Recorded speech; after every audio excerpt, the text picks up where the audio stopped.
മനസ്സ് നന്നാവട്ടെ. എല്ലാവർക്കും നമസ്കാരം. നമുക്ക് ആരംഭിക്കാം. അതിനായി മാനവികതയോടെ നമുക്ക് ആരംഭിക്കാം. അതിനായി NSS വോളണ്ടിയർ അഞ്ജനയെ ക്ഷണിക്കുന്നു. മനസ്സ് നന്നാവട്ടെ. മനസ്സു നന്നാവട്ടെ, മതമേതെങ്കിലുമാകട്ടെ, മാനവഹൃത്തിൻ ചില്ലയിലെല്ലാം മാൺപുകൾ വിടരട്ടെ. മനസ്സു നന്നാവട്ടെ, മതമേതെങ്കിലുമാകട്ടെ, മാനവഹൃത്തിൻ ചില്ലയിലെല്ലാം മാൺപുകൾ വിടരട്ടെ. മനസ്സു നന്നാവട്ടെ, സൗഹൃദ സിദ്ധികൾ പൂത്താൽ, സൗവർണാഭ പരന്നാൽ, സൗഹൃദ സിദ്ധികൾ പൂത്താൽ, സൗവർണാഭ പരന്നാൽ, സുരഭില ജീവിത മാധുരി വിശ്വം സമസ്തമരുളുകയല്ലോ. മനസ്സു നന്നാവട്ടെ, മതമേതെങ്കിലുമാകട്ടെ, മാനവഹൃത്തിൻ ചില്ലയിലെല്ലാം മാൺപുകൾ വിടരട്ടെ. മനസ്സു നന്നാവട്ടെ, സത്യം ലക്ഷ്യമതാകട്ടെ, ധർമ്മം പാതയതാകട്ടെ, സത്യം ലക്ഷ്യമതാകട്ടെ, ധർമ്മം പാതയതാകട്ടെ. ഹൈന്ദവ ക്രൈസ്തവ മുസൽമാന്മാരുടെ കൈകളിനങ്ങിടട്ടെ. മനസ്സു നന്നാവട്ടെ, മതമേതെങ്കിലുമാകട്ടെ, മാനവഹൃത്തിൻ ചില്ലയിലെല്ലാം മാൺപുകൾ വിടരട്ടെ. മനസ്സു നന്നാവട്ടെ, മനസ്സു നന്നാവട്ടെ, മനസ്സു നന്നാവട്ടെ, മനസ്സു നന്നാവട്ടെ.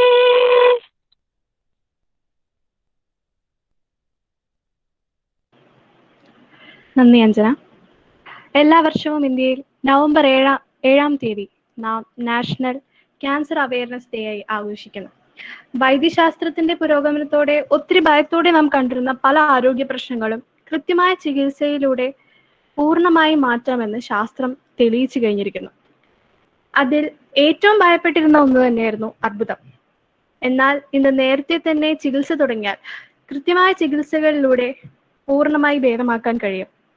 ക്യാൻസറിനെ കുറിച്ചുള്ള ബോധവൽക്കരണത്തിന്റെ കുറവ് തന്നെയാണ് ഇത്തരത്തിൽ ഭയത്തോടെ നോക്കി കാണുക എന്ന പ്രതീതി മനുഷ്യരിൽ ഉണ്ടാവുന്നത് എന്ന് വിദഗ്ധർ അഭിപ്രായപ്പെടുന്നു.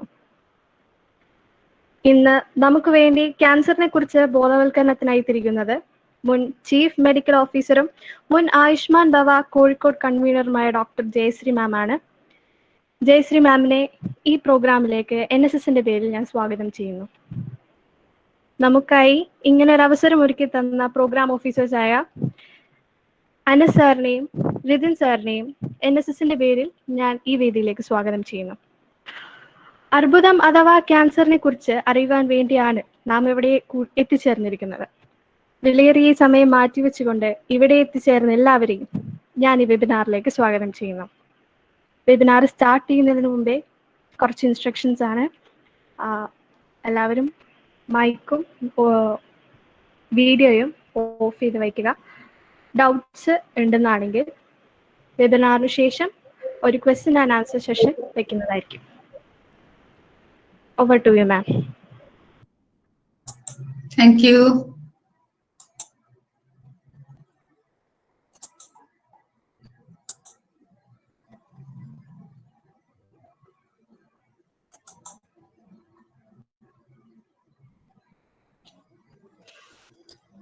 Thanks a lot for giving me such an auspicious occasion to share my very, very, very small knowledge.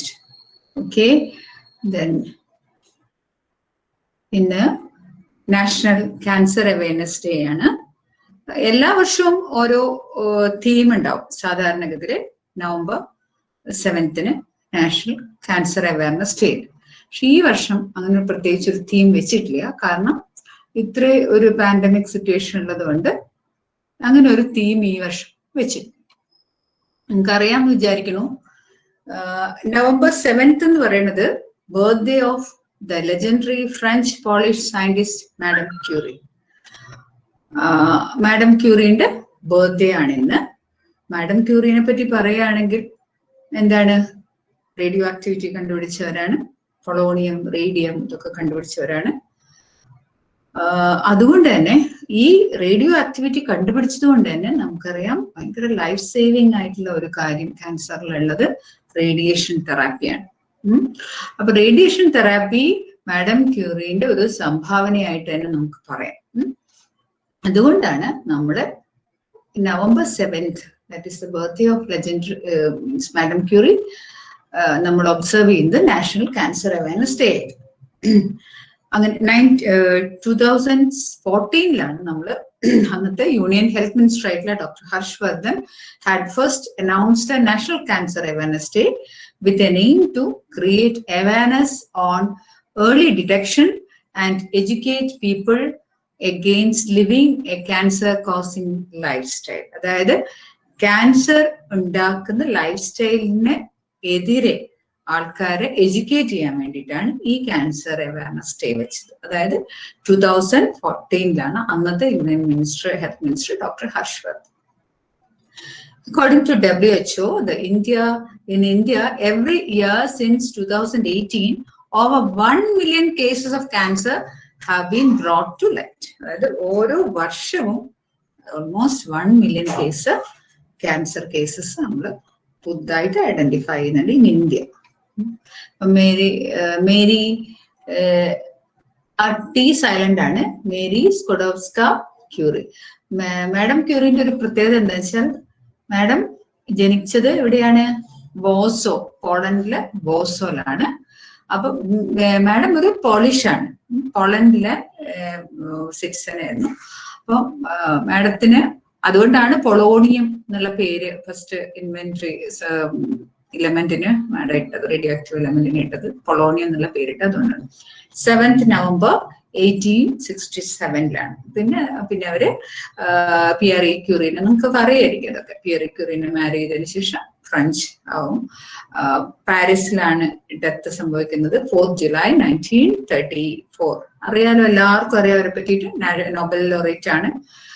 66 ഇയേഴ്സിലാണ് ഇവര് മരിക്കുന്നത്.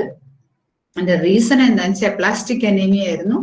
അത്രയും റേഡിയോ ആക്റ്റീവ് എലമെന്റ്സുമായിട്ട് ഇന്ററാക്ട് ചെയ്തുകൊണ്ട് റേഡിയോ ആക്ടിവിറ്റിയിൽ ഇതായതുകൊണ്ടും അവർക്ക് ബോൺ മാരോ സപ്രഷൻ വന്നു. അങ്ങനെ പ്ലാസ്റ്റിക് അനീമിയ ആയിട്ടാണ് മരിച്ചുപോയത്.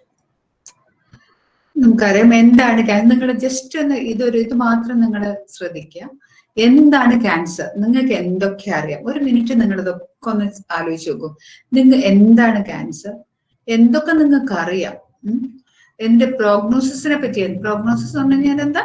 ഭാവിയിൽ ഓരോ ക്യാൻസറും എന്താകും, മാറോ ഇല്ലയോ, അതിനെ പറ്റിയിട്ട് നിങ്ങൾക്ക് എന്തറിയാം? നിങ്ങൾക്ക് അതിനോടുള്ള, അല്ലെ പൊതുജനങ്ങൾക്ക് ക്യാൻസർ എന്നുള്ള ആ ഒരു ഡിസീസിനോടുള്ള ആറ്റിറ്റ്യൂഡ് എന്താണ്? ഒരു നിമിഷം ഇതൊക്കെ ഒന്ന് ആലോചിച്ച് നോക്കൂ. ഇനി നമുക്കിത് മുഴുവനും ഈ power point. Madam excuse me, okay, നമുക്കൊരു ചെറിയ സാങ്കേതിക തകരാറ് വന്നിട്ടുണ്ട്. പുതിയ ഗൂഗിൾ മീറ്റിലെ ലിങ്ക് യൂസ് ചെയ്ത് കയറാൻ എല്ലാവരോടും അഭ്യർത്ഥിക്കുകയാണ്. We are really sorry for the inconvenience. WhatsApp ഗ്രൂപ്പിൽ ലിങ്ക് ഉണ്ടാവും, just join with that. Sorry madam, really sorry for the inconvenience. പുതിയതായിട്ട് ജോയിൻ ചെയ്തവർക്ക് എല്ലാവർക്കും സ്വാഗതം. ഇതിനു മുന്നേ മിസ്സായ ഭാഗം നമ്മൾ റെക്കോർഡ് ചെയ്തിട്ടുണ്ട്, അത് അപ്ലോഡ് ചെയ്യുന്നതായിരിക്കും. Ma'am, you can carry on. Okay, thank U.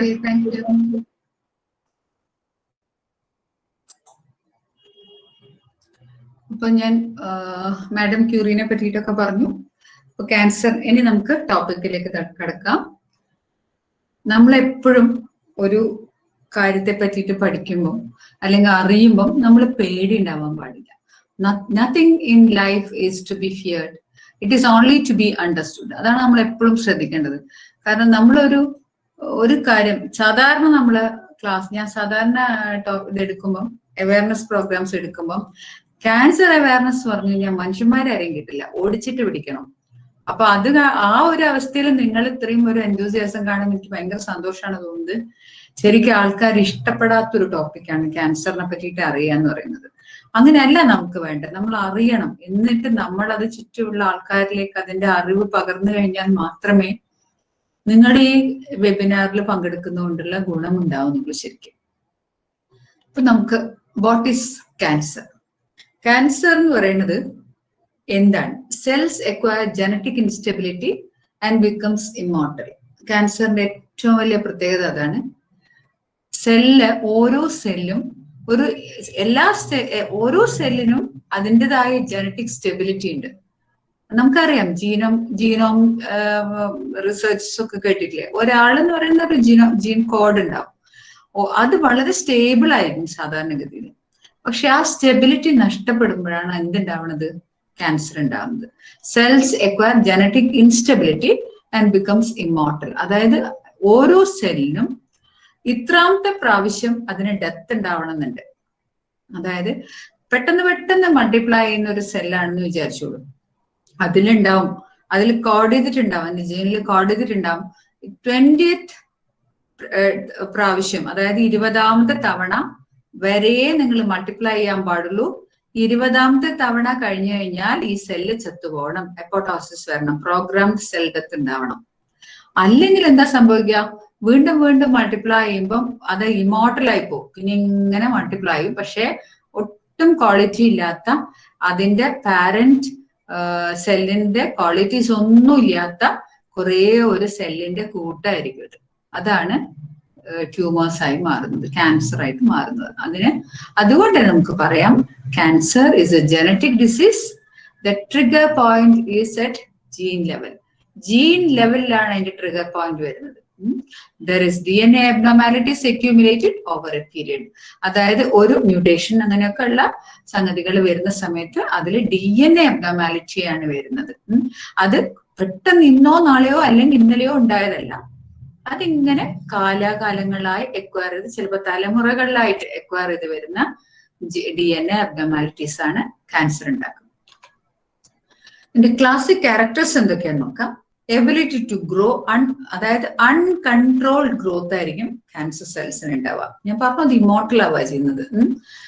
Ability to invade normal tissue, അതായത് ഒരു അബ്നോർമൽ ക്യാൻസറസ് ടിഷ്യൂ ഉണ്ടെങ്കിൽ, ഒരു സെല്ലുണ്ടെങ്കിൽ അത് അടുത്തുള്ള നോർമൽ ടിഷ്യൂവിനെ ഇൻവേഡ് ചെയ്യാനുള്ള ഒരു കഴിവുണ്ട്. അതിലോട്ട് കടന്ന് കയറി അതിനെ നശിപ്പിച്ച് അതിനെ ക്യാൻസർ സെല്ലാക്കാനുള്ള ഒരു കഴിവ് ഈ ക്യാൻസർ സെല്ലിനുണ്ട്. Ability to spread to distant organs, അതാണ് ഏറ്റവും ഇമ്പോർട്ടന്റ് ആയിട്ടുള്ളത്. ഇപ്പോ ബ്രസ്റ്റിൽ ഒരു ക്യാൻസർ ഉണ്ടെങ്കിൽ ആ ബ്രസ്റ്റിൽ തീരെ അല്ല ചെയ്യുന്നത്, അതിന്റെ അതായത് മെറ്റസിസ് ചെയ്യുന്ന എവിടത്തേക്ക്? ലിവറിലേക്ക്, ലങ്ങിലേക്ക് വരാം, ബ്രെയിനിലേക്ക് വരാം, നോട്ട്സിൽ പോയിട്ട് അങ്ങനെ പോവാം, ബ്ലഡ് സപ്ലൈ കൂടെ എവിടെയെങ്കിലും തോന്നിയ മാതിരി പോവാം.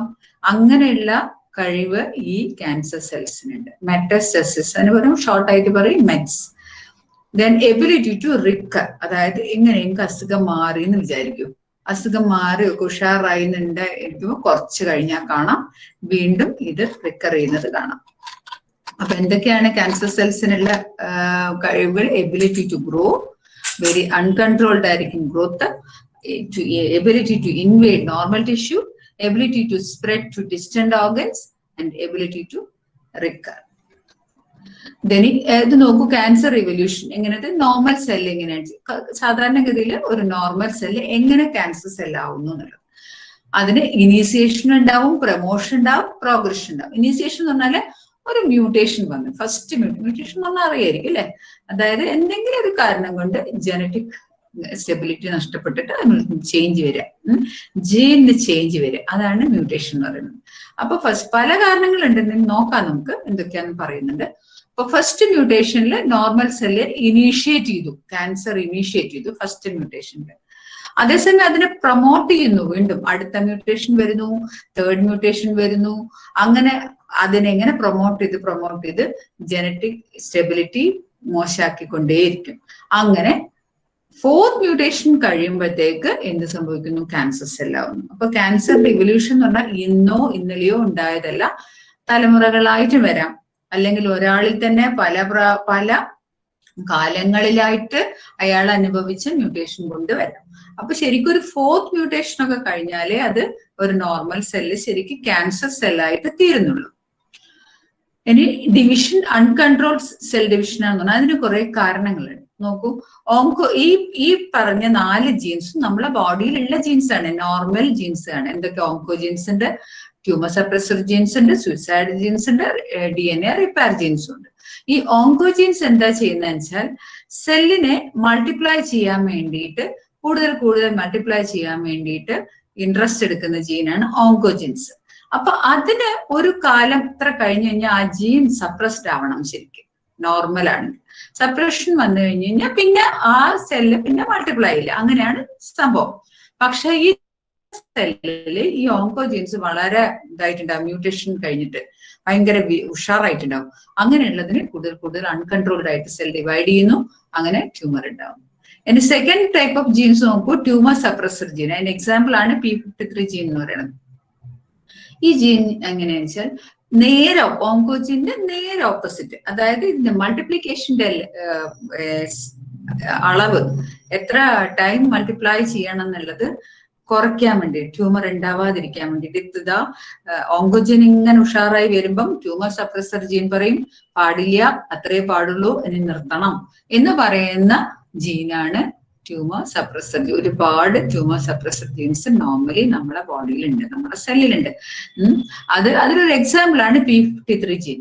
ഈ P53 ജീൻ മ്യൂട്ടേഷൻ വന്നു കഴിഞ്ഞാൽ ഒരു ക്യാൻസറോ 2 ക്യാൻസറോ അല്ല ഉണ്ടാവുക, ഒരുപാട് ടൈപ്പ് ഓഫ് ക്യാൻസേഴ്സ് ഒന്നിച്ചൊരു മനുഷ്യനിൽ കാണാം. ബോണിൽ ക്യാൻസർ വരാം, ബ്രസ്റ്റിൽ ക്യാൻസർ വരാം, നെർവില് വരാം, ജോയിന്റ്സിൽ, എല്ലാ സ്ഥലത്തും ഒരുപാട് ടൈപ്പ് ഓഫ് ക്യാൻസേഴ്സ് ഒന്നിച്ച് വരും. എന്തിന്? ഈ P53 ജീൻ മ്യൂട്ടേഷൻ വരുന്ന ആൾക്ക്, ട്യൂമർ സപ്രസർ ജീൻസ്. ഇനി അടുത്ത 3rd ടൈപ്പ് ഓഫ് ജീനാണ് സൂയിസൈഡ് ജീൻസ്. ഞാൻ നേരത്തെ പറഞ്ഞു, ഓരോ സെല്ലും ജനിക്കുമ്പോൾ തന്നെ അതിനകത്ത് എഴുതി വെച്ചിട്ട്, കോഡ് ചെയ്ത് വെച്ചിട്ടുണ്ട്, ഇത് എത്ര പ്രാവശ്യം മൾട്ടിപ്ലൈ ചെയ്യണം, അത് കഴിഞ്ഞാൽ പ്രോഗ്രാം സെൽ ഡെത്ത് വേണം, ചത്തുപോകണം. അത് ആരാണ് ചെയ്യണത്? ഈ സൂയിസൈഡ് ജീൻസ് ആണ് ചെയ്യുന്നത്. ഓരോ സെല്ലിലും ഈ സൂയിസൈഡ് ജീൻസ് ഉണ്ട്. ഇപ്പൊ നെർവസ് ടിഷ്യൂ ആണെങ്കിൽ അതിന് ഒരു more than 70 ടൈംസ് മൾട്ടിപ്ലൈ ചെയ്ത് കഴിഞ്ഞാൽ ചത്തുപോകും.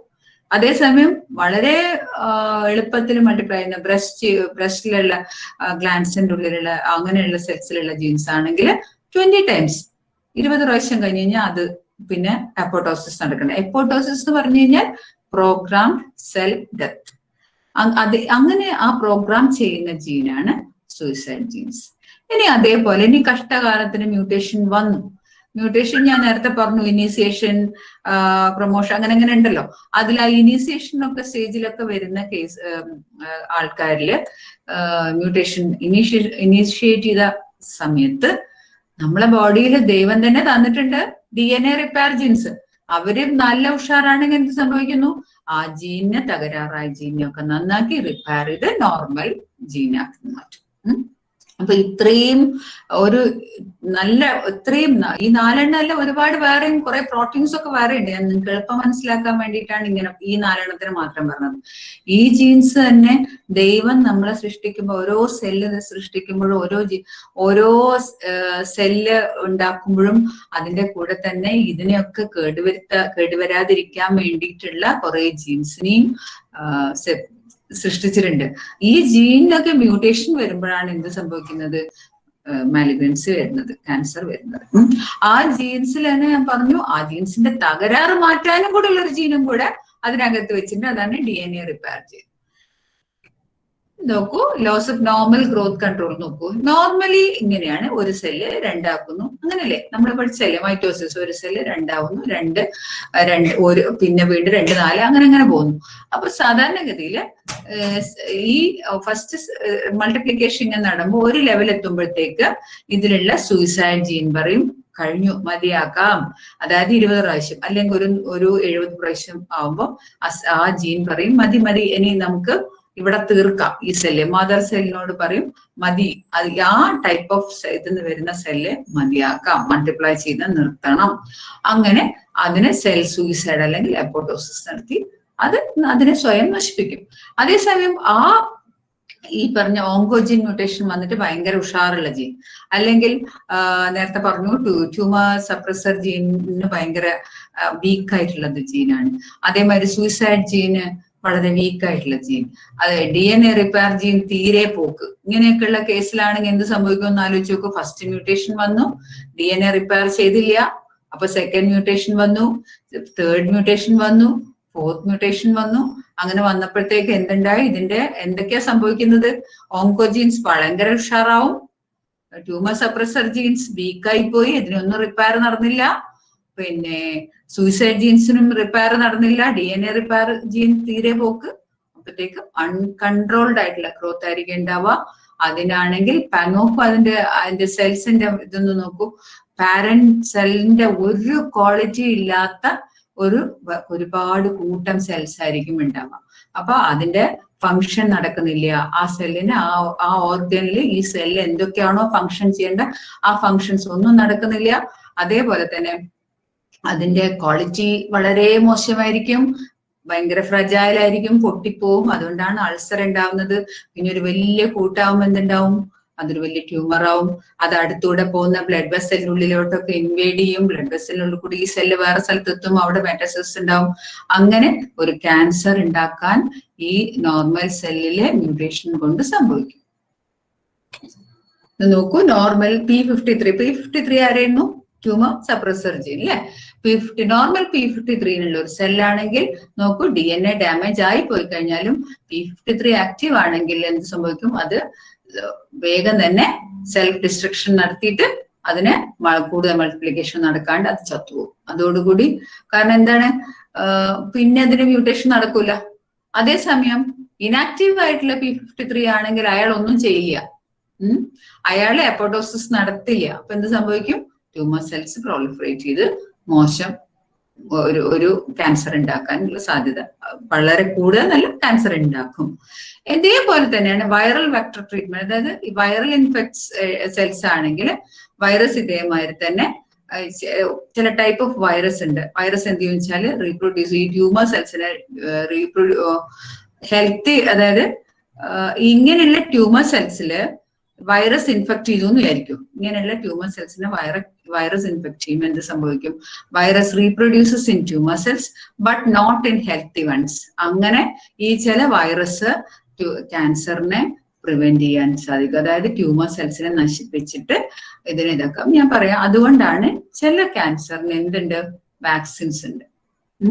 ഏതൊക്കെ ക്യാൻസറിനാ വാക്സിൻ ഉള്ളത് അറിയാൻ പറ്റുമോ? CS cervixന് വാക്സിൻ ഉണ്ട്. ഹെപ്പറ്റൈറ്റിസ് C വാക്സിൻ ഉള്ളതാണ്. അതെന്ത് പ്രിവെന്റ് ചെയ്യും? ഹെപ്പറ്റൈറ്റിസ് സിയും ഹെപ്പറ്റൈറ്റിസ് ബിയും വാക്സിൻ ഉള്ളതുകൊണ്ട് അത് പ്രിവെന്റ് ചെയ്യും. ലിവർ ക്യാൻസറിന് പ്രിവെന്റ് ചെയ്യാൻ പറ്റും. CS cervixന് വാക്സിൻ ഉണ്ട്. സെവാരിക്സ് എന്നൊക്കെ പറഞ്ഞിട്ടുള്ള വാക്സിൻസ് ഉണ്ട്. അത് ഇതേമാതിരി ഹ്യൂമൻ പാപ്പിലോമ വൈറസ് ആണ്. അതാണ് ഈ CS cervix ഉണ്ടാക്കുന്നത്. അപ്പൊ അതിനെതിരെയുള്ള വാക്സിൻ ഇട്ട് കഴിഞ്ഞ് കഴിഞ്ഞാൽ ഈ അസുഖം നമുക്ക് പ്രിവെന്റ് ചെയ്യാൻ പറ്റും. നോക്കൂ, what are the differences in the features of the normal and cancer. നേരത്തെ നമ്മൾ പറഞ്ഞതാണ്, ജസ്റ്റ് ഒന്നും കൂടി റിപ്പീറ്റ് ചെയ്യുന്നത്. നോർമൽ സെല്ലും ക്യാൻസർ സെല്ലും നോക്കൂ, large number of dividing cells ആയിരിക്കും ഇതിലുണ്ടാവുക. അതേപോലെ ലാർജ് വേരിയബിൾ ഷേപ്ഡ് ന്യൂക്ലിയ ആയിരിക്കും ക്യാൻസറിൽ ഉണ്ടാവും. മറ്റേതാണ് കറക്റ്റ് ആയിട്ടുള്ള ന്യൂക്ലിയസ് ആയിരിക്കും, വെൽ ഡിഫൈൻഡ് ആയിട്ടുള്ള ന്യൂക്ലിയസ്, സൈസും ഷേപ്പും ഒക്കെ. അതേപോലെ small cytoplasmic volume relative to nucleus. Nucleus ഭയങ്കര വലുതായിരിക്കും, സൈറ്റോപ്ലാസം ചെറുതായിരിക്കും. അത് variation in cells size and shape. Shape ശരിക്കുള്ള നോർമൽ ഷേപ്പ് ആയിരിക്കില്ല, തോന്നിയ ഷേപ്പ് ആയിരിക്കും ഉണ്ടാവുക. Loss of normal specialised cell features. നോക്കൂ, ഇത് നെർവ് ടിഷ്യൂ ആണ്. അതിന് നോക്കൂ, ആക്സോൺസ്, ഡെൻഡ്രൈറ്റ്സ് ഇതൊക്കെ ഉണ്ട്. അതിന്റെ നോർമൽ സാധനങ്ങളൊന്നും അതിനുണ്ടാവില്ല. അതുകൊണ്ടാണ് ഇതിന് ഫങ്ഷൻ നോർമൽ ആവാത്തത്. ഞാൻ നേരത്തെ പറഞ്ഞില്ലേ, അതിന്റെ മദർ ശരിക്കുള്ള പാരന്റ് സെൽസിന്റെ ഒരു ക്വാളിറ്റിയും ഇതിനുണ്ടാവില്ല, സൈസ് ഉണ്ടാവില്ല, ഷേപ്പ് ഉണ്ടാവില്ല, അതിന്റെ ഫങ്ഷൻസ് നടക്കില്ല, ഒന്നും നടക്കില്ല. ഡിസോർഗനൈസ്ഡ് അറേഞ്ച്മെന്റ് ഓഫ് സെൽസ് ആയിരിക്കും. സെല്ല് ശരിക്കും നല്ല വൃത്തിയിൽ പാക്ക് ചെയ്തിട്ടാണ് ഉണ്ടാവും നമ്മളെ ബോഡിയിൽ, അതിനെയൊക്കെ ഡിസോർഗനൈസ് ചെയ്യും. പേർലി ഡിഫൈൻഡ് ആയിട്ടുള്ള ട്യൂമർ ബൗണ്ടറി ആയിരിക്കും. സാധാരണ മാലിഗ്നന്റ് ട്യൂമറും ബിനൈൻ എന്ന് പറഞ്ഞാൽ മാലിഗ്നൻസി ഇല്ലാത്ത ഒരു ട്യൂമർ തമ്മിൽ നമ്മൾ എപ്പോഴും പറയാം വെൽ ഡിഫൈൻഡ് മാർജിൻസ് ആയിരിക്കും ബിനൈൻ ട്യൂമേഴ്സിന് ഉണ്ടാവുക. ഇതിലാണെങ്കിലോ മറ്റ് മാലിഗ്നൻസി ഉള്ളതിലാണെങ്കിൽ അതിന്റെ ബൗണ്ടറിയും ഒന്നും വെൽ ഡിഫൈൻഡ് ആയിരിക്കില്ല, തോന്നിയ മാതിരി. കാരണം അങ്ങനെയാവുമ്പോഴാണല്ലോ ഇത് തെറിച്ച് പുറത്തേക്ക് പോയി മറ്റു കോശങ്ങളിലേക്ക് ഇൻവേഡ് ചെയ്യുന്നത്. നോർമൽ ആയിട്ടുള്ള സാധനങ്ങൾ വളരെ തിക്ലി പാക്ട് നല്ല വൃത്തിയിൽ അതിൻ്റെതായ ക്വാളിറ്റിയോടുകൂടി സ്പേസിംഗ് എല്ലാം ഇട്ട് എന്നിട്ടാണ് ഉണ്ടാവുക സെൽസ്. ഇനി നോക്കൂ, ഇതാണ് ബിനൈൻ മാലിഗ്രന്റ്. ബിനൈൻ നോക്കൂ എന്ത് വൃത്തിയിലാണെന്ന്, അതേസമയം മാലിഗ്രന്റ് ആണ് ചെറപറാന്നുണ്ടാവും. അതിന്റെ സെൽസ് ഒക്കെ നോക്കൂ, ന്യൂക്ലിയസ് പിന്നെ സൈറ്റോപ്ലാസം കുറച്ചായിരിക്കും, ന്യൂക്ലിയസ് വലുതായിരിക്കും, ഒന്നിനും ഒരു ഷേപ്പ് ഉണ്ടാവില്ല, ഭംഗി ഉണ്ടാവില്ല. അതുകൊണ്ട് തന്നെ തീർച്ചും പുറത്തേക്ക് ആയിക്കൊണ്ടൊക്കെ ഉണ്ടാവും. ഈ പുറത്തേക്ക് വരുന്ന ടിഷ്യൂസ് ആണ് എന്താണ് നെയ്ബറിംഗ് ടിഷ്യൂസിനെ ഇൻവേഡ് ചെയ്യും.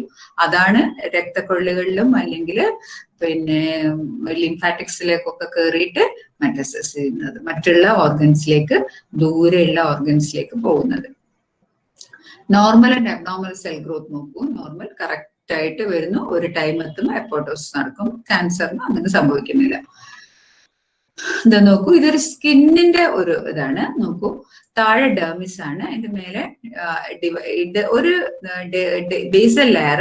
സാധാരണഗതിയിൽ സ്കിന്നിന്റെ എപ്പിഡെർമിസിലെത്താൻ സാധാരണഗതിയിൽ 21 to 28 days, അത് ഓരോ ഏരിയ അനുസരിച്ചിട്ട് വ്യത്യാസം ഉണ്ടാവും. എന്നാലും അത്രയും സമയം കൊണ്ടാണ് താഴത്തെ ലെയർ മെച്ചുർ ചെയ്ത് മേലെ എത്തി അത് നശിച്ചു പോകുന്നത്. പക്ഷെ ഇത് നോർമലി ആയിട്ടുള്ളത്. അതേസമയം അത് നോക്കൂ, വലുതായി ആദ്യത്തത് സൈസ് ഇങ്ങനെ വലുതായി മേലെ എത്തി ടൈറ്റായി, എന്നിട്ട് അതിന്റെ പുറത്തേക്ക് വന്ന് ഡെത്തായി പോയി പോന്നു. അതേസമയം അസുഖമുള്ളതാണെങ്കിൽ നോക്കൂ, എങ്ങനത്തെ ഒരു സംഭവമേ ഉണ്ടാവില്ല. അത് തോന്നിയമാതിരി ഓരോ സെല്ലും പലമാതിരി വലുതാവും. നോക്കൂ, ഇത് ഹൈപ്പർപ്ലേസിയ എന്ന് പറഞ്ഞാൽ സൈസ് വലിപ്പം കൂടുന്നേ ഉള്ളൂ, പക്ഷെ ഓൾമോസ്റ്റ് ഒരുവിധം വൃത്തിയിലാണ്. മൈൽഡ് ഡിസ്പ്ലേസിയ എന്ന് പറഞ്ഞാൽ കണ്ടോ, ഇതിന്റെ ബൗണ്ടറീസ് ഒക്കെ തോന്നിയ മാതിരിയായി ഡിസ്പ്ലേസ്ഡ് ആയി. അതേസമയം സിവിയർ ഡിസ്പ്ലേസ്ഡ് ആണെങ്കിൽ ഡിസ്പ്ലേസ്ഡ് ആണ്, പക്ഷെ ആ സ്ഥലത്ത് തന്നെ നിൽക്കുന്നു. ആ ക്യാൻസർ ആ സ്ഥലത്ത് തന്നെ നിൽക്കുന്നു. അതിനെ പറയും സിവിയർ ഡിസ്പ്ലേസ്ഡ് ആണ്, ക്യാൻസർ ഇൻ സിറ്റു, ആ സൈറ്റിൽ തന്നെ നിൽക്കുന്നു. അത് ബ്രസ്റ്റ് ക്യാൻസറിലൊക്കെ വളരെ ഇമ്പോർട്ടന്റ് ആയിട്ടുള്ള ഒരു ടേം ആണ് ക്യാൻസർ ഇൻ സിറ്റു.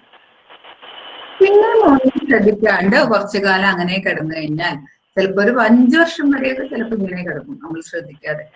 കഴിഞ്ഞാൽ ഇതിൻ്റെ അകത്ത് ഓരോ സെല്ല് ഇതാ പുറത്തേക്ക് വന്ന് അടുത്തുള്ള ഓർഗൻസിലേക്ക് ഇൻവേസ് ചെയ്യും. അതിനെയാണ് പറയാ ഇൻവേസീവ് ക്യാൻസർ.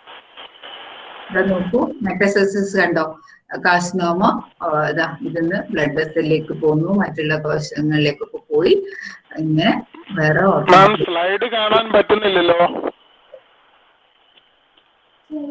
സൈഡ് കാണുന്നില്ലേ? സ്ലൈഡ് വിസിബിൾ ആണ്. വിസിബിൾ അല്ലേ? യെസ് മാം, സ്ലൈഡ് വിസിബിൾ ആണ്. ഇപ്പൊ സ്ലൈഡ് കാണുന്നില്ല? സ്ലൈഡ് കാണുന്നില്ലേ? എല്ലാവർക്കും ഒന്ന് നോക്കൂ, ആരുടെങ്കിലും മാത്രമേ കാണാത്തുള്ളൂ?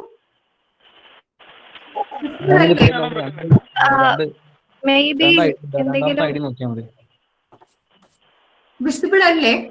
വിസിബിൾ ആണ്, വിസിബിൾ ആണ് മാം. ഓക്കെ ഓക്കെ, എന്നാ കണ്ടിന്യൂ ചെയ്യാം. ആ ഒരു സിസ്റ്റത്തിന്റെ പ്രശ്നമായിരിക്കും. അപ്പൊ നോക്കൂ, ഒരു മെലനോമ പറയുന്നത് നമ്മളെ സ്കിന്നിൽ ഉണ്ടാവുന്ന മാലിഗ്നൻസിയാണ്. മെലാനിൻ എന്ന് പറഞ്ഞാൽ ബ്ലാക്ക് പിഗ്മെന്റ് ആണ്, ഓർമ്മയില്ലേ? അപ്പൊ ഈ ഇനീഷ്യൽ ട്യൂമർ മെലനോമയാണ് ഇവിടെ കാണുന്നത്. അപ്പൊ മെലനോമ എന്ന് പറയുന്നത് നമ്മളെ ബ്ലാക്ക് മോളൊക്കെ മാതിരിയുള്ള ഒരു സാധനം അൺകൺട്രോൾഡ് ആയിട്ട് ഗ്രോ ചെയ്ത് കഴിഞ്ഞാൽ നമ്മൾ അത് സസ്പെക്ട് ചെയ്യണം മാലിഗ്നൻസിയാണ്. ഒരു സാധനം അൺകൺട്രോൾഡ് ആയിട്ട് വലുതാവുന്നു, പെട്ടെന്ന് വളരെ സ്പീഡിൽ വലുതാവുന്നു, റാപ്പിഡായിട്ട് വലുതാവുന്നു, അധിക കാലമായിട്ടില്ല, അല്ലെങ്കിൽ നേരത്തെ ഒരു ബ്ലാക്ക് മോളവിടെ ഉണ്ടായിരുന്നു, വലിയ കുഴപ്പമൊന്നുമില്ല. പെട്ടെന്ന് ഇപ്പം വലുതാകുന്നുണ്ടെങ്കിൽ നമ്മൾ സംശയിക്കണം മെലനോമിയാണോ എന്നുള്ളത്. അപ്പൊ ഇനീഷ്യൽ ട്യൂമർ മെലനോം നോക്കൂ, ഇത് ബ്ലഡ് വെസലിൽ കൂടെ പോയിട്ട് ലിവറിൽ മെറ്റ്സ് ഉണ്ടാവുന്നു, ബ്രെയിനിൽ മെറ്റ്സ് ഉണ്ടാവുന്നു. അങ്ങനെ മെറ്റസിസ് എന്ന് പറഞ്ഞപ്പോ മനസ്സിലായല്ലോ, അതായത് ആ സ്ഥലത്ത് നിന്ന് ഇൻസിറ്റീവ് ആയിട്ടുള്ള ഒരു ട്യൂമർ, അതിന് കുറച്ച് സെല്ല് പുറത്തേക്ക് വന്ന് അടുത്തുള്ള സ്ഥലങ്ങളിലേക്കൊക്കെ ഇൻവേഡ് ചെയ്യും. തൊട്ടടുത്തുള്ള ഇതിന് പറഞ്ഞ ലോക്കൽ സ്പ്രെഡ് ആണ്. ഡിസ്റ്റന്റ് ഓർഗൻസിലേക്ക് നമ്മള് പറയുന്നത്. ഇനി വാട്ട് കോസസ് ക്യാൻസർ? അതിന് പറയുന്ന ആ കോസ് പറയുന്നത് കാർസിനോജെനസിസ്. ആരോ അൺമ്യൂട്ട് ചെയ്തിട്ടുണ്ട്. Some factors to consider: heredity.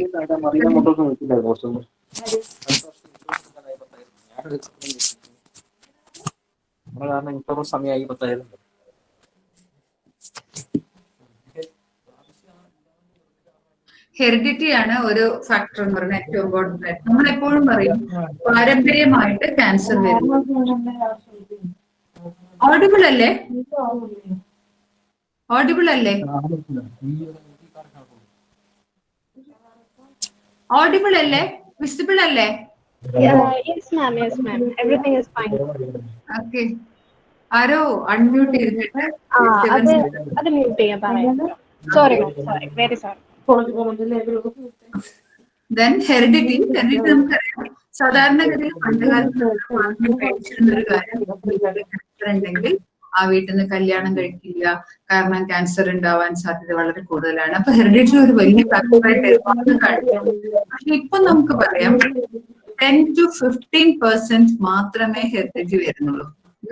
ബാക്കി 85 to 90% ബാക്കിയുള്ള കാര്യങ്ങളിലാണ് വരുന്നത്. അത് നമ്മളെ കയ്യിലിരിപ്പോണ്ട് വരുന്നതാണ്. അപ്പൊ ഹെറിഡിറ്റി എന്ന് പറയുന്നത് ശരിക്കും 10 to 15% മാത്രമേ വരുന്നുള്ളൂ. ആ ഹെറിഡിറ്റിയിൽ വരുന്ന ഫാക്ടേഴ്സിലാണ് നമ്മൾ നേരത്തെ പറഞ്ഞ, ചിലപ്പോൾ ഞാൻ പറഞ്ഞു സ്ലോ ആയിട്ട് ഇവോൾവ് ചെയ്ത മാലിഗ്നൻസി ആണെങ്കിൽ, മ്യൂട്ടേഷൻ ഫസ്റ്റും സെക്കൻഡും ലെവല് നേരത്തെ ജനറേഷനിൽ കഴിഞ്ഞിട്ടുണ്ടെങ്കിൽ, അങ്ങനെയൊക്കെ വരുമ്പോഴാണ് ഹെറിഡിറ്റി വരാനുള്ള ഒരു ചാൻസ് നമ്മൾ കാണുന്നത്. അതേമാതിരി ഇമ്മ്യൂണിറ്റി, നമ്മൾ ഇമ്മ്യൂണിറ്റി അനുസരിച്ചിട്ടും, കാരണം പല വൈറൽ ഡിസീസുകളും ചില ക്യാൻസർ ഉണ്ടാക്കാറുണ്ട്. അപ്പൊ ഇമ്മ്യൂണിറ്റി ഇതിലൊരു വലിയ ഭാഗമാണ്. പിന്നെ കെമിക്കൽസ് കൊണ്ടുവരാം, ഫിസിക്കൽ ആയിട്ടുള്ള കുറെ റേസ് അങ്ങനത്തെ കൊണ്ടുവരാം. നമുക്ക് ഡീറ്റെയിൽ ആയിട്ട് പറയാം. Viral, bacterial and life style. Heredity പറഞ്ഞു 5 to 10% of the cancers, maximum 15% of all cancers ആണ് ഹെറിഡിറ്റി ആയിട്ട് വരുന്നത്. അതിലാണ് നമ്മളിപ്പം അതിനെ പ്രിവെന്റ് ചെയ്യാൻ വേണ്ടിയിട്ടാണ് മോളിക്കുലർ ബയോളജിയിലും ഹ്യൂമൻ ജിനോം പ്രൊജക്റ്റിലൊക്കെ നോക്കിയിട്ട് അതിനെ നമുക്ക് ജീൻ തെറാപ്പി കൊണ്ടൊക്കെ ക്യൂർ ചെയ്യാൻ പറ്റുമോ എന്നൊക്കെ നോക്കുന്നത്. ഇങ്ങനെയുള്ള കാരണം BRCA1, BRCA2 ജീൻ മ്യൂട്ടേഷൻ കൊണ്ട് ബ്രസ്റ്റ് ക്യാൻസർ വരുന്നൊക്കെ നമുക്ക് ശരിക്കും മനസ്സിലാക്കാൻ പറ്റും. ആഞ്ചലിന ജോളിന്റെ ഒക്കെ നിങ്ങൾ കേട്ടതല്ലേ, അവര് എന്താ ചെയ്ത, അവരെ അമ്മൂമ്മയ്ക്ക് ബ്രസ്റ്റ് ക്യാൻസർ ആയിരുന്നു, അമ്മയ്ക്ക് ബ്രസ്റ്റ് ക്യാൻസർ ആയിരുന്നു. അവരെന്ത് ചെയ്തു, കുട്ടികളൊക്കെ ആയതിനു ശേഷം ബ്രസ്റ്റ് രണ്ടും റിമൂവ് ചെയ്തു, എന്നിട്ട് ആർട്ടിഫിഷ്യൽ ബ്രസ്റ്റ് ക്രിയേറ്റ് ചെയ്യുക ചെയ്തത്. അതൊരു വല്ലാത്ത കടന്ന കയ്യായി. പക്ഷെ അവർക്ക് അത് പ്രിവെന്റ് ചെയ്യാനുള്ള അവർ ചിന്തയിലുള്ളതാണ്. ഇപ്പം ലേറ്റസ്റ്റ് ആയിട്ട് പറയുന്നത് എന്താ വെച്ചാൽ, ജീനോം പ്രൊജക്റ്റിൽ ഇപ്പോൾ നമ്മൾ ആ ശരിക്കും ആ ജീൻ മ്യൂട്ടേറ്റഡ് ജീൻ ഉണ്ടെങ്കിൽ ആ മ്യൂട്ടേറ്റഡ് അലൈനെ മാറ്റിയിട്ട് വേറൊരു ജീൻ ഇത് ചെയ്തിട്ട് രക്ഷപ്പെടുത്താനുള്ളതാണ് ഇപ്പോൾ നോക്കുന്നത്. അപ്പോൾ ആ റിസർച്ച് ഇപ്പം കണ്ടിന്യൂ ചെയ്തുകൊണ്ടിരിക്കുകയാണ്. Then genes isolated for several classic familiar cancer syndromes ഏതൊക്കെയാണെന്ന് വെച്ചാൽ RB1, retinoblastoma. Retinoblastoma സാധാരണ കുഞ്ഞുകുട്ടികൾക്കാണ് കൂടുതലായിട്ട്, കാരണം ജനിച്ച ഉടനെ മീൻസ് ചെറിയ ചൈൽഡ്ഹുഡിലാണ് ഇത് കൂടുതലായിട്ട് കാണുന്നത്. കണ്ണില് റെറ്റിനയിൽ ഇത് വന്നിട്ട് മരിച്ചു പോകുന്നതാണ്. കാരണം ഒന്നാമത് റെറ്റിനയും കൂടെ ആകുമ്പോഴത്തേക്ക് ഉടനെ ബ്രെയിനിലേക്ക് മെറ്റ്സ് വരും, പെട്ടെന്ന് തന്നെ ഡെത്തും സംഭവിക്കും. പിന്നെ ഫെമിലിയർ പോളിപ്പോസിസ് ഒരു ടൈപ്പ് ഓഫ് ഫെമിലിയർ ക്യാൻസർ ആണത്. എല്ലാ സ്ഥലത്തും പോളിപ്പ് എന്ന് പറഞ്ഞു കഴിഞ്ഞാൽ എന്താ, ഇങ്ങനെ ദശ ഉണ്ടാവാം, മൂക്കില്, വയറില്, അവിടെ ഇവിടെ എല്ലാ സ്ഥലത്തും പോളിപ്പിന്റെ ഒരു പ്രത്യേകത എന്താണെന്ന് വെച്ചാല്, പോളിപ്പ് നമ്മൾ സൂക്ഷിക്കണം. ഇപ്പൊ യൂട്രസിൽ ഒരു പോളിപ്പാണ് ഉള്ളത്, ഫൈബ്രോയിഡ് അല്ല എന്നുണ്ടെങ്കിൽ ഫൈബ്രോയിഡിനെ നമ്മൾ പേടിക്കേണ്ട. വലിയൊരു മുഴയാണെങ്കിലും അത് വളരെ സ്ലോ ആയിട്ട്, വളരെ 1%, 2% ഒക്കെ അത് മാലിഗ്നൻസി ആവുള്ളൂ. പക്ഷെ ഒരു പോളിപ്പ് ഒരു കുഞ്ഞു സാധനം, എന്നാലും അതിന് ഭയങ്കര പൊട്ടൻസി ഉള്ളത് മാലിഗ്നൻസി ആവാൻ. അതുകൊണ്ട് പോളിപ്പിനെ പെട്ടെന്ന് നമ്മൾ കണ്ടു കഴിഞ്ഞാൽ ബെസ്റ്റ് അത് റിമൂവ് ചെയ്യണം. അതേപോലെ തന്നെ HNPCC human non polyposis colon cancer colon cancer എന്ന് പറഞ്ഞാൽ വയറിലുള്ള ക്യാൻസർ, പോളിപ്സ് ഇല്ലാതെ ഉണ്ടാവുന്ന വൺ ടൈപ്പ് ഓഫ് ഇത് വരുന്ന അതും ഇതേമാതിരി ഫാമിലിയിലാണ്. ഞാൻ നേരത്തെ പറഞ്ഞു BRCA1 ആൻഡ് BRCA2. BRCA1 ഉം BRCA2 ഉം ബ്രസ്റ്റ് ക്യാൻസർ ഉണ്ടാക്കുന്നു. അതേപോലെ തന്നെ BRCA1 prostate cancer in മെയിലാണ്. BRCA2 എന്ന് പറയുന്നത് breast cancer in male and female രണ്ടുപേർക്കുണ്ട്. അപ്പൊ ഒരു ഫാമിലിയില് ബ്രസ്റ്റ് ക്യാൻസർ പേഷ്യന്റ് മെയിൽ ഒരാൾക്ക് ബ്രസ്റ്റ് ക്യാൻസറിന്റെ പ്രത്യേകത എന്താ വെച്ചാൽ 1:1 അതായത് ക്യാൻസർ ഉണ്ടാകുമ്പോൾ മെയിലിന്റെ ബ്രസ്റ്റ് ക്യാൻസർ ഉണ്ടാകും. അപ്പൊ അതേപോലെ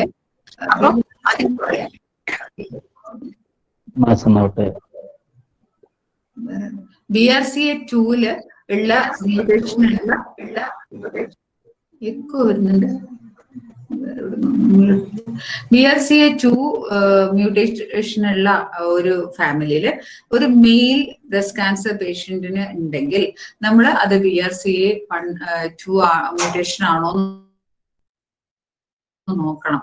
എല്ലാ കോഴിക്കോടൊക്കെ ഒരുപാട് നല്ല ലാബുകളിലൊക്കെ അത് അറിയാൻ പറ്റുന്നുണ്ട്. അപ്പൊ അങ്ങനെ കണ്ടിട്ടുണ്ടെങ്കിൽ ആ വീട്ടിലത്തെ മറ്റു ലേഡീസിനെ മുഴുവനും സ്ക്രീൻ ചെയ്യണം എന്ന് നമ്മൾ പറയാറുണ്ട്. കാരണം അവരിൽ ബ്രസ്റ്റ് ക്യാൻസർ ഉണ്ടാകാനുള്ള സാധ്യത വളരെ കൂടുതലായിരിക്കും.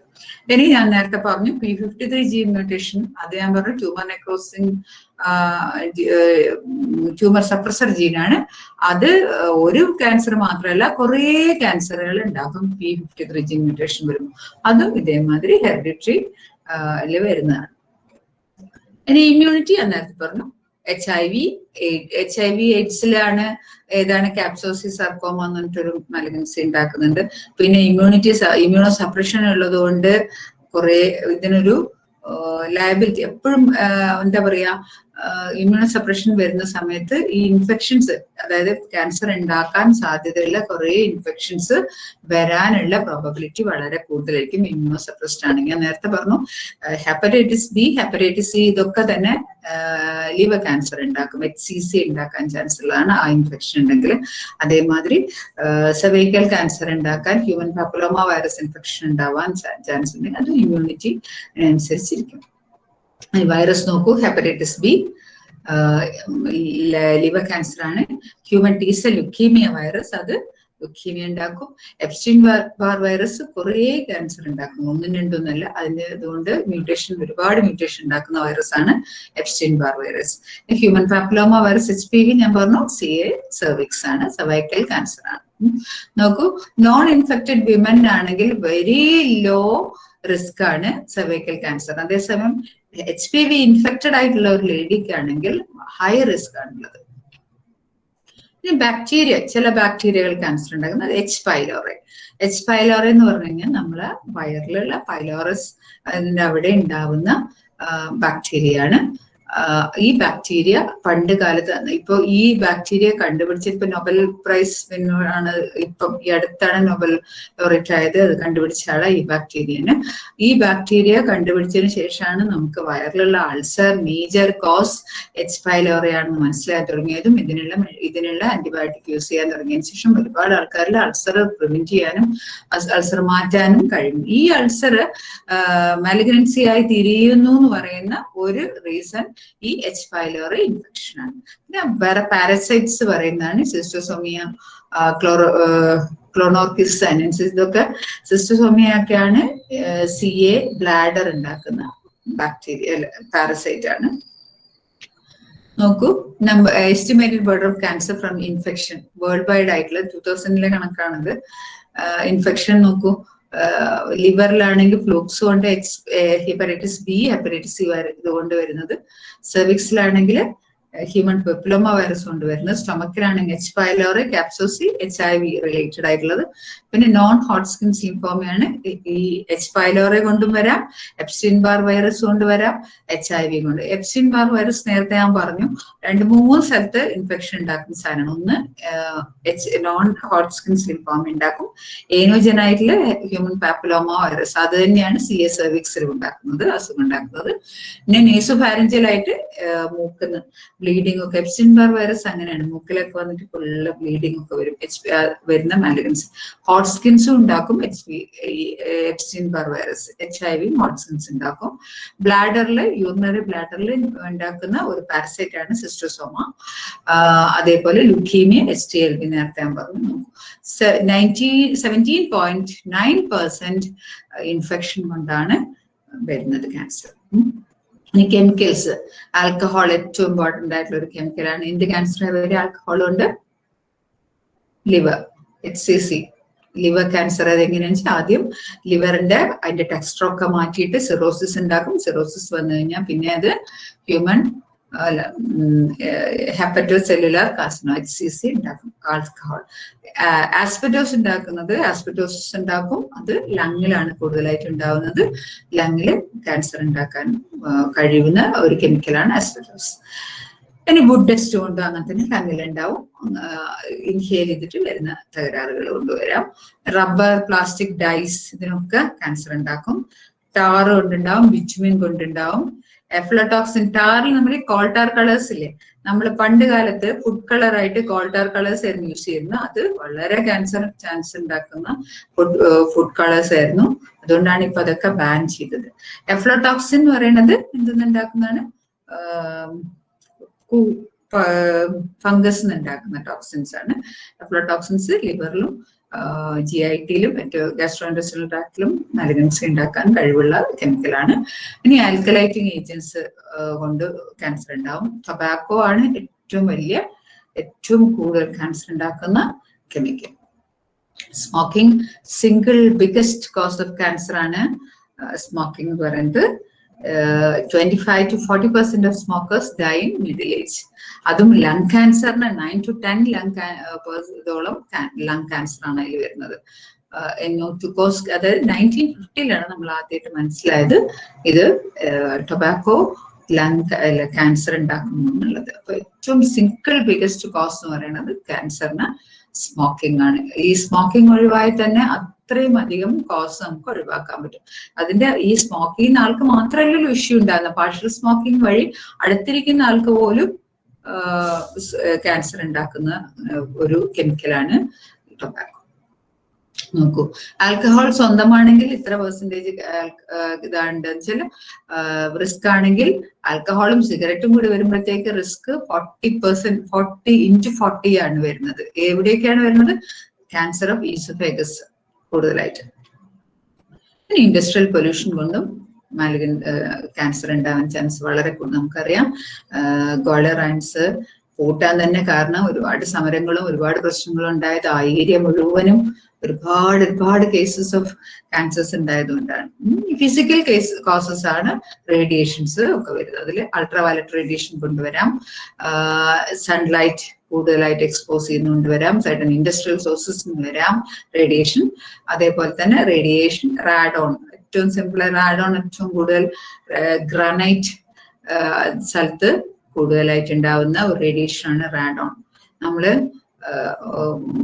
കരിങ്കല്ല് കൊണ്ട് വെൺമാടങ്ങളൊക്കെ ഉണ്ടാക്കി അതിൽ ഗ്രാനൈറ്റിന്റെ പീസൊക്കെ ലേ ചെയ്ത് നമ്മൾ ഭയങ്കര പോഷായി ജീവിക്കുന്ന സമയം നമ്മൾ മനസ്സിലാക്കേണ്ട ഒരു കാര്യം, അത് റാഡോൺ എമിറ്റ് ചെയ്തുകൊണ്ടേയിരിക്കുന്നുണ്ട്. അപ്പൊ എത്ര നമ്മൾ കരിങ്കല്ല് കൂടുതലായിട്ട് ഇത് ചെയ്യുന്നു, ആ റാഡോൺ എമിഷൻ കൊണ്ട് നമുക്ക് മാലിഗ്നൻസി വരാനുള്ള ചാൻസ് വളരെ കൂടുതൽ.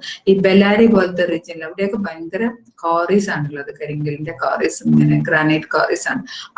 അവിടെ അവർക്ക് ക്യാൻസർ ട്രീറ്റ്മെന്റിനായിട്ട് അവർ തന്നെ ഒരു സ്പെഷ്യാലിറ്റി ഇതൊക്കെ ഇട്ടിട്ടുണ്ട്. കാരണം അത്രയധികം ക്യാൻസർ പേഷ്യൻസ് ആണ്.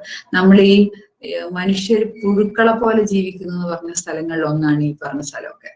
അവിടെ കോറി ഉടമകളൊക്കെ ഭയങ്കര വെൽ റിച്ച് ആയിട്ട് ഭയങ്കര ഇതായിട്ടുള്ള എക്സ്ട്രീംലി റിച്ച് ആയിട്ടുള്ള ആൾക്കാർ. അവരാരും അവിടെ താമസിക്കുന്നില്ല. അവർ ബാംഗ്ലൂരോ വേറെ എവിടെയെങ്കിലും വലിയ സ്ഥലങ്ങളോ വലിയതായിട്ടിരിക്കുന്നുണ്ടാവാം. അവിടെ ജോലി ചെയ്യുന്ന ആൾക്കാരെന്ന് പറയുന്നത് തീരെ മോശം. അവർക്ക് ഈ പറഞ്ഞ മാതിരി ലങ്ങൊക്കെ ഇങ്ങനെ തിക്ലി പാക്ഡ് ആയിരിക്കും ഇതിന്റെ പൊടി കൊണ്ട്, കോറയിലത്തെ പൊടി കൊണ്ട്, കരിങ്കല്ലിന്റെ പൊടി ശ്വസിച്ചിട്ട്.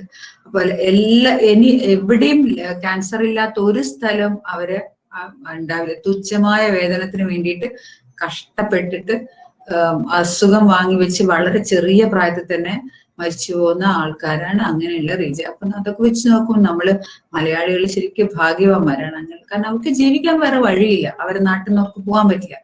ബെല്ലാരി അങ്ങനെ കുറെ റീജിയൻസ് ഉണ്ട്, ഞാനൊരു എക്സാമ്പിൾ പറഞ്ഞേ ഉള്ളൂ.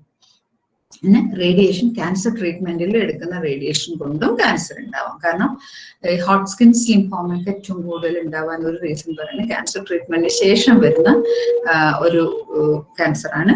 വേറെ ഏതെങ്കിലും ക്യാൻസറിന് ട്രീറ്റ്മെന്റ് എടുത്തിട്ട് വരുന്ന ഒരു ക്യാൻസറാണ് ഈ ഹോട്ട്സ്കിൻസ് ലിംഫോമയൊക്കെ.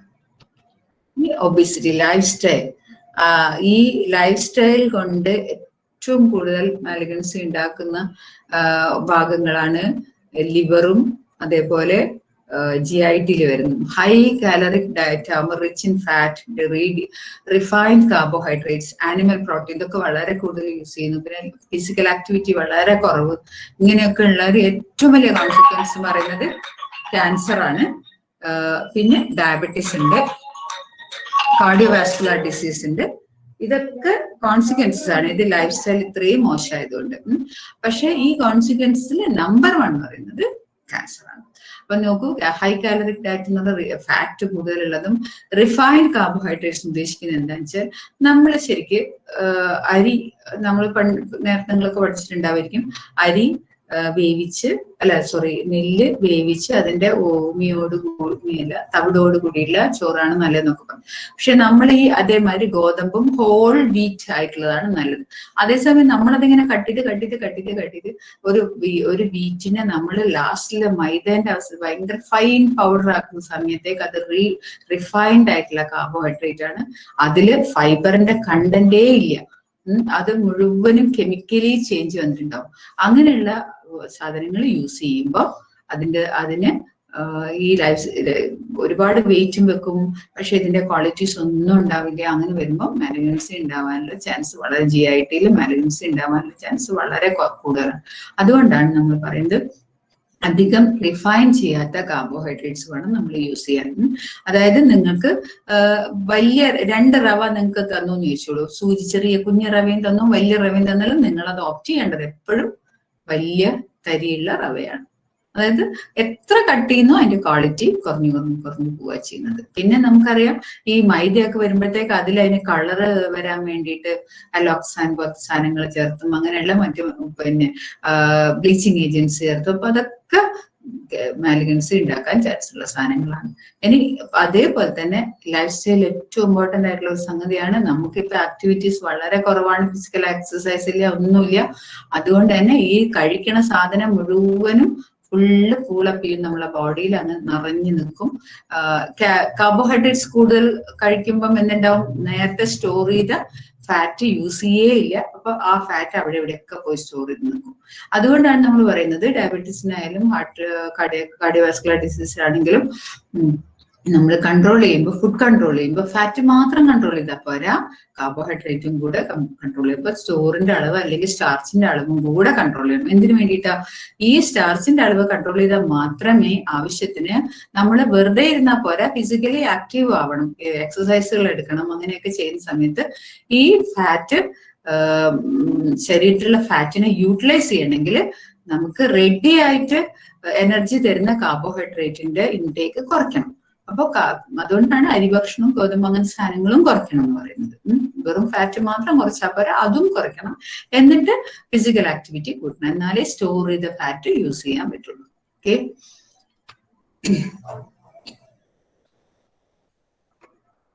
ഇനി ലൈഫ് സ്റ്റൈൽ പറഞ്ഞു. ഏജ് അനുസരിച്ച്, ഏജ് എന്ന് പറയുമ്പോൾ നമുക്കറിയാം സാധാരണഗതിയിൽ ഞാൻ നേരത്തെ പറഞ്ഞു റെറ്റിനോബ്ലാസ്റ്റോമ അങ്ങനെയുള്ള കുറച്ച് കേസുകളാണ് ഏർലി ചൈൽഡ്ഹുഡിൽ വരുന്നത്. ബാക്കിയെല്ലാം പ്രായം കൂടുന്നതനുസരിച്ചിട്ട് ക്യാൻസർ ഉണ്ടാവാനുള്ള സാധ്യത കൂടി വരിക ചെയ്യുന്നത്. എന്താ കാരണം നമുക്ക് ആലോചിച്ചാൽ അറിയാം, മ്യൂട്ടേഷന്റെ ചാൻസസ് കൂടുതലാണ്. ഓരോ നമ്മൾ കൂടുതൽ കാലം ജീവിക്കും തോറും മ്യൂട്ടേഷന്റെ ചാൻസ് കൂടുതലാണ്. അപ്പോൾ ഏജ് അഡ്വാൻസ് ചെയ്യുന്നതനുസരിച്ചിട്ട് ക്യാൻസർ ഉണ്ടാവാനുള്ള ചാൻസ് കൂടുതലാണ്. ഇനി പിന്നെ അതേമാതിരി ബ്രസ്റ്റ് ക്യാൻസർ ഒക്കെ ആണെങ്കിൽ പല ഏജുമായിട്ട് അതിന് റിലേഷൻ ഉണ്ട്. അതിന് മെനപ്പോസിന്റെ മുൻപേയും പിൻപേയും ചാൻസ് വളരെ കൂടുതലാണ്. പിന്നെ ഹോർമോണലാണത്. ഓക്യുപ്പേഷൻ, പല ഓക്യുപ്പേഷൻ കൊണ്ടും ക്യാൻസർ ഉണ്ടാക്കുന്ന ഓക്യുപ്പേഷൻ ഡെസ്മോ, ഈ ചിമ്നി സ്വിപ്പേഴ്സ് അങ്ങനെയുള്ള ആൾക്കാരിലൊക്കെ നമുക്ക് ഇവിടെ ഇല്ലാത്ത ആൾക്കാരാണ്. ഈ ബാൾട്ടിക് കൺട്രീസിലൊക്കെ കൂടുതലായിട്ട് ഉണ്ടായിരുന്നത്. സ്കാൻഡിനേവിയയിലൊക്കെ ആൾക്കാർ ഇങ്ങനെ ചിമ്മിനി, അവിടെ ഭയങ്കര തണുപ്പായതുകൊണ്ട് ചിമ്മിനി യൂസ് ചെയ്യുന്നു, അവിടെ അത് സ്വീപ്പ് ചെയ്യുന്ന ആൾക്കാർക്കൊക്കെ ചാൻസ്, CA സ്ക്രോട്ടം ടെസ്റ്റിസിനൊക്കെ ഇത് വരാനുള്ള മലൻസ് വരാനുള്ള ചാൻസ് വളരെ. എത്നിസിറ്റി എന്ന് പറഞ്ഞു കഴിഞ്ഞാൽ ഓരോ അസുഖവും ഇന്ത്യൻസിന് കുറവായിരിക്കാം, യൂറോപ്യൻസിന് കൂടുതൽ ഉണ്ടാവാം. അങ്ങനെ കോക്കേഷ്യൻസിന് കൂടുതൽ ഉണ്ടാവും. പല ഓരോ റേസ് അനുസരിച്ചിട്ടും അസുഖം വ്യത്യാസമുണ്ട്. ഇനി ഡിപ്രിവേഷൻ എന്ന് പറഞ്ഞു കഴിഞ്ഞാൽ എന്താ, ഓരോ കാര്യങ്ങൾ നിർബന്ധമായും ചെയ്യേണ്ട കുറെ കാര്യങ്ങളുണ്ട് അല്ലെ. എക്സസൈസ് ചെയ്യണം, ചെയ്തില്ലെങ്കിൽ വരാൻ ചാൻസ് ഉണ്ട്. അതേമാതിരി അമ്മമാര് പാല് മുലയൂട്ടിയില്ലെങ്കിൽ ബ്രസ്റ്റ് ക്യാൻസറിന് ചാൻസ് വളരെ കൂടുതൽ. അങ്ങനെ ഓരോരോ ജോലികളും നിർബന്ധമായ ഓരോരോ കാര്യങ്ങൾ, ഫങ്ഷൻസ് ഉണ്ട് അതിന്. അത് ആ ഫങ്ഷൻസ് കറക്റ്റ് ആയിട്ട് നടന്നില്ലെങ്കിൽ ആ മാലിഗ്നൻസിക്ക് ചാൻസ് വളരെ കൂടുതലാണ്. പിന്നെ എപ്പിഡമോളജി വേൾഡ് വൈഡ് ആയിട്ടും ഒരുപാട് ഡെമോഗ്രാഫിക് പല ഓരോ സ്ഥലത്തും വ്യത്യാസമായിരിക്കും, ഓരോ തരം റേസിലും വ്യത്യാസമായിരിക്കും അസുഖം. ഒരു എക്സാമ്പിൾ ഞാൻ പറഞ്ഞുതരാം. സ്റ്റൊമക് ക്യാൻസർ ഏറ്റവും കൂടുതലുള്ള ജപ്പാനിലാണ്. എന്തുകൊണ്ടാ? അവർ ഫുഡില് ഏറ്റവും കൂടുതൽ കരിഞ്ഞതും മറ്റേ സ്മോക്ഡ് ആയിട്ടുള്ള സാധനങ്ങള്, പിന്നെ കുറെ പ്രിസർവേറ്റീവ്സ് അവർ യൂസ് ചെയ്യുന്നുണ്ട്. അതുകൊണ്ട് അവർക്ക് സ്റ്റൊമക് ക്യാൻസർ ഏറ്റവും കൂടുതൽ ജപ്പാനിലാണ്. അവരെ ഫുഡിന്റെ ഹാബിറ്റ്സ് കൊണ്ടുള്ള ഇതാണ്. അതേമാതിരി ഈസോഫാഗസും ലിവറും ക്യാൻസർ ഏറ്റവും കൂടുതൽ വരുന്ന ചൈനയിലാണ്. നമുക്ക് തന്നെ അറിയാം, അജിനോമോട്ടോ വാരിക്കോരി കഴിക്കുന്ന ആൾക്കാരാണ് ചൈനീസുകാർ. അത് ലിവറിന് ഒരുപാട് ബിലിയറി സിറോസിസ് വന്നിട്ട് HCC ഉണ്ടാവാൻ ചാൻസ് വളരെ കൂടുതലാണ് ചൈനയിൽ. പിന്നെ ടെസ്റ്റിസ് ഞാൻ നേരത്തെ പറഞ്ഞു, സ്കാൻഡിനേവിയൻ കൺട്രീസിലൊക്കെ ചിമ്നി സ്വീപ്പേഴ്സിൽ കാണുന്ന ഏറ്റവും കൂടുതൽ കാണുന്ന CA മാലിഗ്നൻസി ടെസ്റ്റിസിലാണ്. കാരണം ഇവര് ചിമ്മിനീസ് ക്ലീൻ ചെയ്യണം. ചിമ്മിനി ക്ലീൻ ചെയ്യാന്ന് പറയുമ്പോൾ ഇതിന്റെ മുകളിൽ നിന്ന് ക്ലീൻ ചെയ്യുമ്പോൾ താഴേന്ന് ചൂടുണ്ടാവും. ചിമ്മിനിയിൽ ചൂടുണ്ടാവും, നമുക്കറിയാലോ, ഫയർ പ്ലേസിന്റെ മേലെയല്ലേ ചിമ്മിനി ഉണ്ടാവുക. ആ ചൂടുകൊണ്ട് ടെസ്റ്റിസിന് മാലിഗ്നൻസി, അതിന് മ്യൂട്ടേഷൻ വരാം ടെസ്റ്റിസിലുള്ള സെൽസിന്, അങ്ങനെ മാലിഗ്നൻസി ഉണ്ടാവാനുള്ള ചാൻസ് വളരെ കൂടുതൽ. CA സെർവിക്സ് ഡെവലപ്പിംഗ് കൺട്രീസിലാണ്, ഞാൻ നേരത്തെ പറഞ്ഞിട്ടുണ്ട്. പണ്ടൊന്നും നമുക്ക് അറിയണ്ടായിരുന്നില്ല ഈ CA സെർവിക്സ് ഗർഭാശയ മുഖ ക്യാൻസർ, ഗർഭാശയ ഗള ക്യാൻസർ എന്ന് പറയുന്നത്. പണ്ടൊക്കെ നമ്മൾ പറഞ്ഞിരുന്നത് ഈ പിന്നെ മൾട്ടിപ്പിൾ സെക്സ് പാർട്ട്നേഴ്സ് ഉള്ളവരിൽ, അതായത് അങ്ങനത്തെ ലൈംഗിക തൊഴിലാളികളിലൊക്കെയാണ് കൂടുതലായിട്ടും ഉണ്ടായിരുന്നത്. അത് കാരണം അവരങ്ങനെ നടക്കുന്നതുകൊണ്ടാണ് എന്നുള്ള രീതിയിലായിരുന്നു. അന്ന് പറയുന്നത് ഹൈജീൻ മോശമായതുകൊണ്ടാണ്, അതുകൊണ്ട് ആണ് അങ്ങനെയുള്ള ആൾക്കാരെ കൊണ്ടാണ് ഇത് വരുന്നത്. പക്ഷെ പിന്നെയാണ് ഇപ്പൊ ഈ ലേറ്റ് 20th സെഞ്ചുറിയിലാണ് നമുക്ക് മനസ്സിലായത് എന്താണ് ഹ്യൂമൻ പാപ്പിലോമ വൈറസ് ആണ് ഇത് ഉണ്ടാക്കുന്നതെന്നും, അതുകൊണ്ട് തന്നെ ഇത് മൾട്ടിപ്പിൾ സെക്സ് പാർട്ട്നേഴ്സിൽ വരുമ്പോൾ അതിങ്ങനെ ഇങ്ങനെ സ്പ്രെഡ് ചെയ്ത് പോകുന്നതും അതുകൊണ്ടാണ്. അതുകൊണ്ട് തന്നെയാണ് ഡെവലപ്പിംഗ് കൺട്രീസില് CA സെർവിക്സ് വളരെ കൂടുതലാണ് പറയുന്നത്. ഡെവലപ്ഡ് കൺട്രീസിൽ കൂടുതലുള്ള ക്യാൻസർ എന്ന് പറയുന്നത് എന്താണ്? CA ബ്രസ്റ്റ് ആണ്. അത് ഹോർമോൺ ഡിപ്പെൻഡന്റ് ആണ് CA ബ്രസ്റ്റ്. അതുപോലെ തന്നെ അതിന്റെ ഫുഡ് ഹാബിറ്റ്സില് കൂടുതൽ ഫാറ്റും ഹൈ കലോറിഫിക് ആയിട്ടുള്ള ഫുഡും കഴിക്കുന്ന ആൾക്കാരിലാണ് കൂടുതലായി CA ബ്രസ്റ്റ് ഉണ്ടാകുന്നത്. അതുകൊണ്ടാണ് തമാശയായിട്ട് ആൾക്കാർ പറയുന്നത് ഇപ്പം ഇന്ത്യയിൽ ഇപ്പൊ കൂടുതലായിട്ട് CA ബ്രസ്റ്റ് ആണ് കാണുന്നത്. അപ്പൊ നമ്മളിപ്പം ഡെവലപ്ഡ് കൺട്രീന്റെ സ്റ്റേജിലേക്കാണ് വരുന്നത്. അപ്പൊ ഓസ്ട്രേലിയയിൽ നോക്കൂ, സ്കിൻ ക്യാൻസർ ആണ് കാണുന്നത്. ഓസ്ട്രേലിയയിൽ നമുക്കറിയാം UV റേസ് വളരെ കൂടുതലായിട്ട് ദേഹത്തേക്ക് വരുന്നത് ഓസ്ട്രേലിയന്റെ ആ ഭാഗത്താണ്.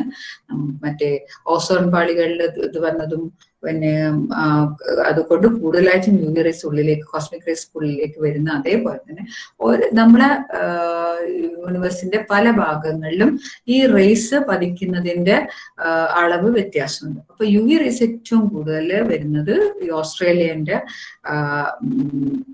അറ്റ്മോസ്ഫിയറിലാണ്. അതുകൊണ്ട് തന്നെ ഓസ്ട്രേലിയയിൽ ഏറ്റവും കൂടുതൽ സ്കിൻ ക്യാൻസേഴ്സ് കൂടുതലാണ്. നോക്കൂ, ഓരോ കണ്ട മനസ്സിലാവും. ടൈപ്സ് ഓഫ് ക്യാൻസേഴ്സ് നമ്മൾ പറയും, സാധാരണ പറയും കാർസിനോമ, സാർക്കോമ, ലിംഫോമ, ലുക്കീമിയ, അഡിനോമസ്. ഇതിലെങ്ങനെയാണെന്ന് വെച്ചാൽ ഇതിനൊക്കെ ഇപ്പൊ ഞാൻ പറയാം, ബ്രസ്റ്റിനാണ് അസുഖം. ഈ കാർസിനോമ എന്ന് പറയുന്നത് ഒരു തൊലി ആയിട്ട് ബന്ധമുള്ളത്. അതായത് ഉള്ളിലുള്ള സ്കിന്നാവാം, പുറമേയുള്ള സ്കിന്നാവാം. അങ്ങനെയുള്ള അതിനെയാണ് പറയുക കാർസിനോമ. ഇപ്പൊ എക്സാമ്പിൾ പറഞ്ഞുതരാം. സ്കിന്നിൽ വരുമ്പോൾ കാർസിനോമയാണ്. അതേമാതിരി ബ്രസ്റ്റില് വരുന്നത് ബ്രസ്റ്റിന്റെ ഉള്ളിലുള്ള സ്കിന്നിനാണ് വരുന്നത്. ബ്രസ്റ്റിന്റെ ലെയറിൽ, അതായത് ഡക്ട് എന്ന് പറഞ്ഞാൽ എന്താണ്? മിൽക്ക് സ്റ്റോർ ചെയ്ത് വെച്ചിട്ട് ആ മിൽക്ക് അതെന്നാണ് ഡക്റ്റ് എന്നാണ് പിന്നെ നിപ്പിളിലേക്ക് വരുന്നത്.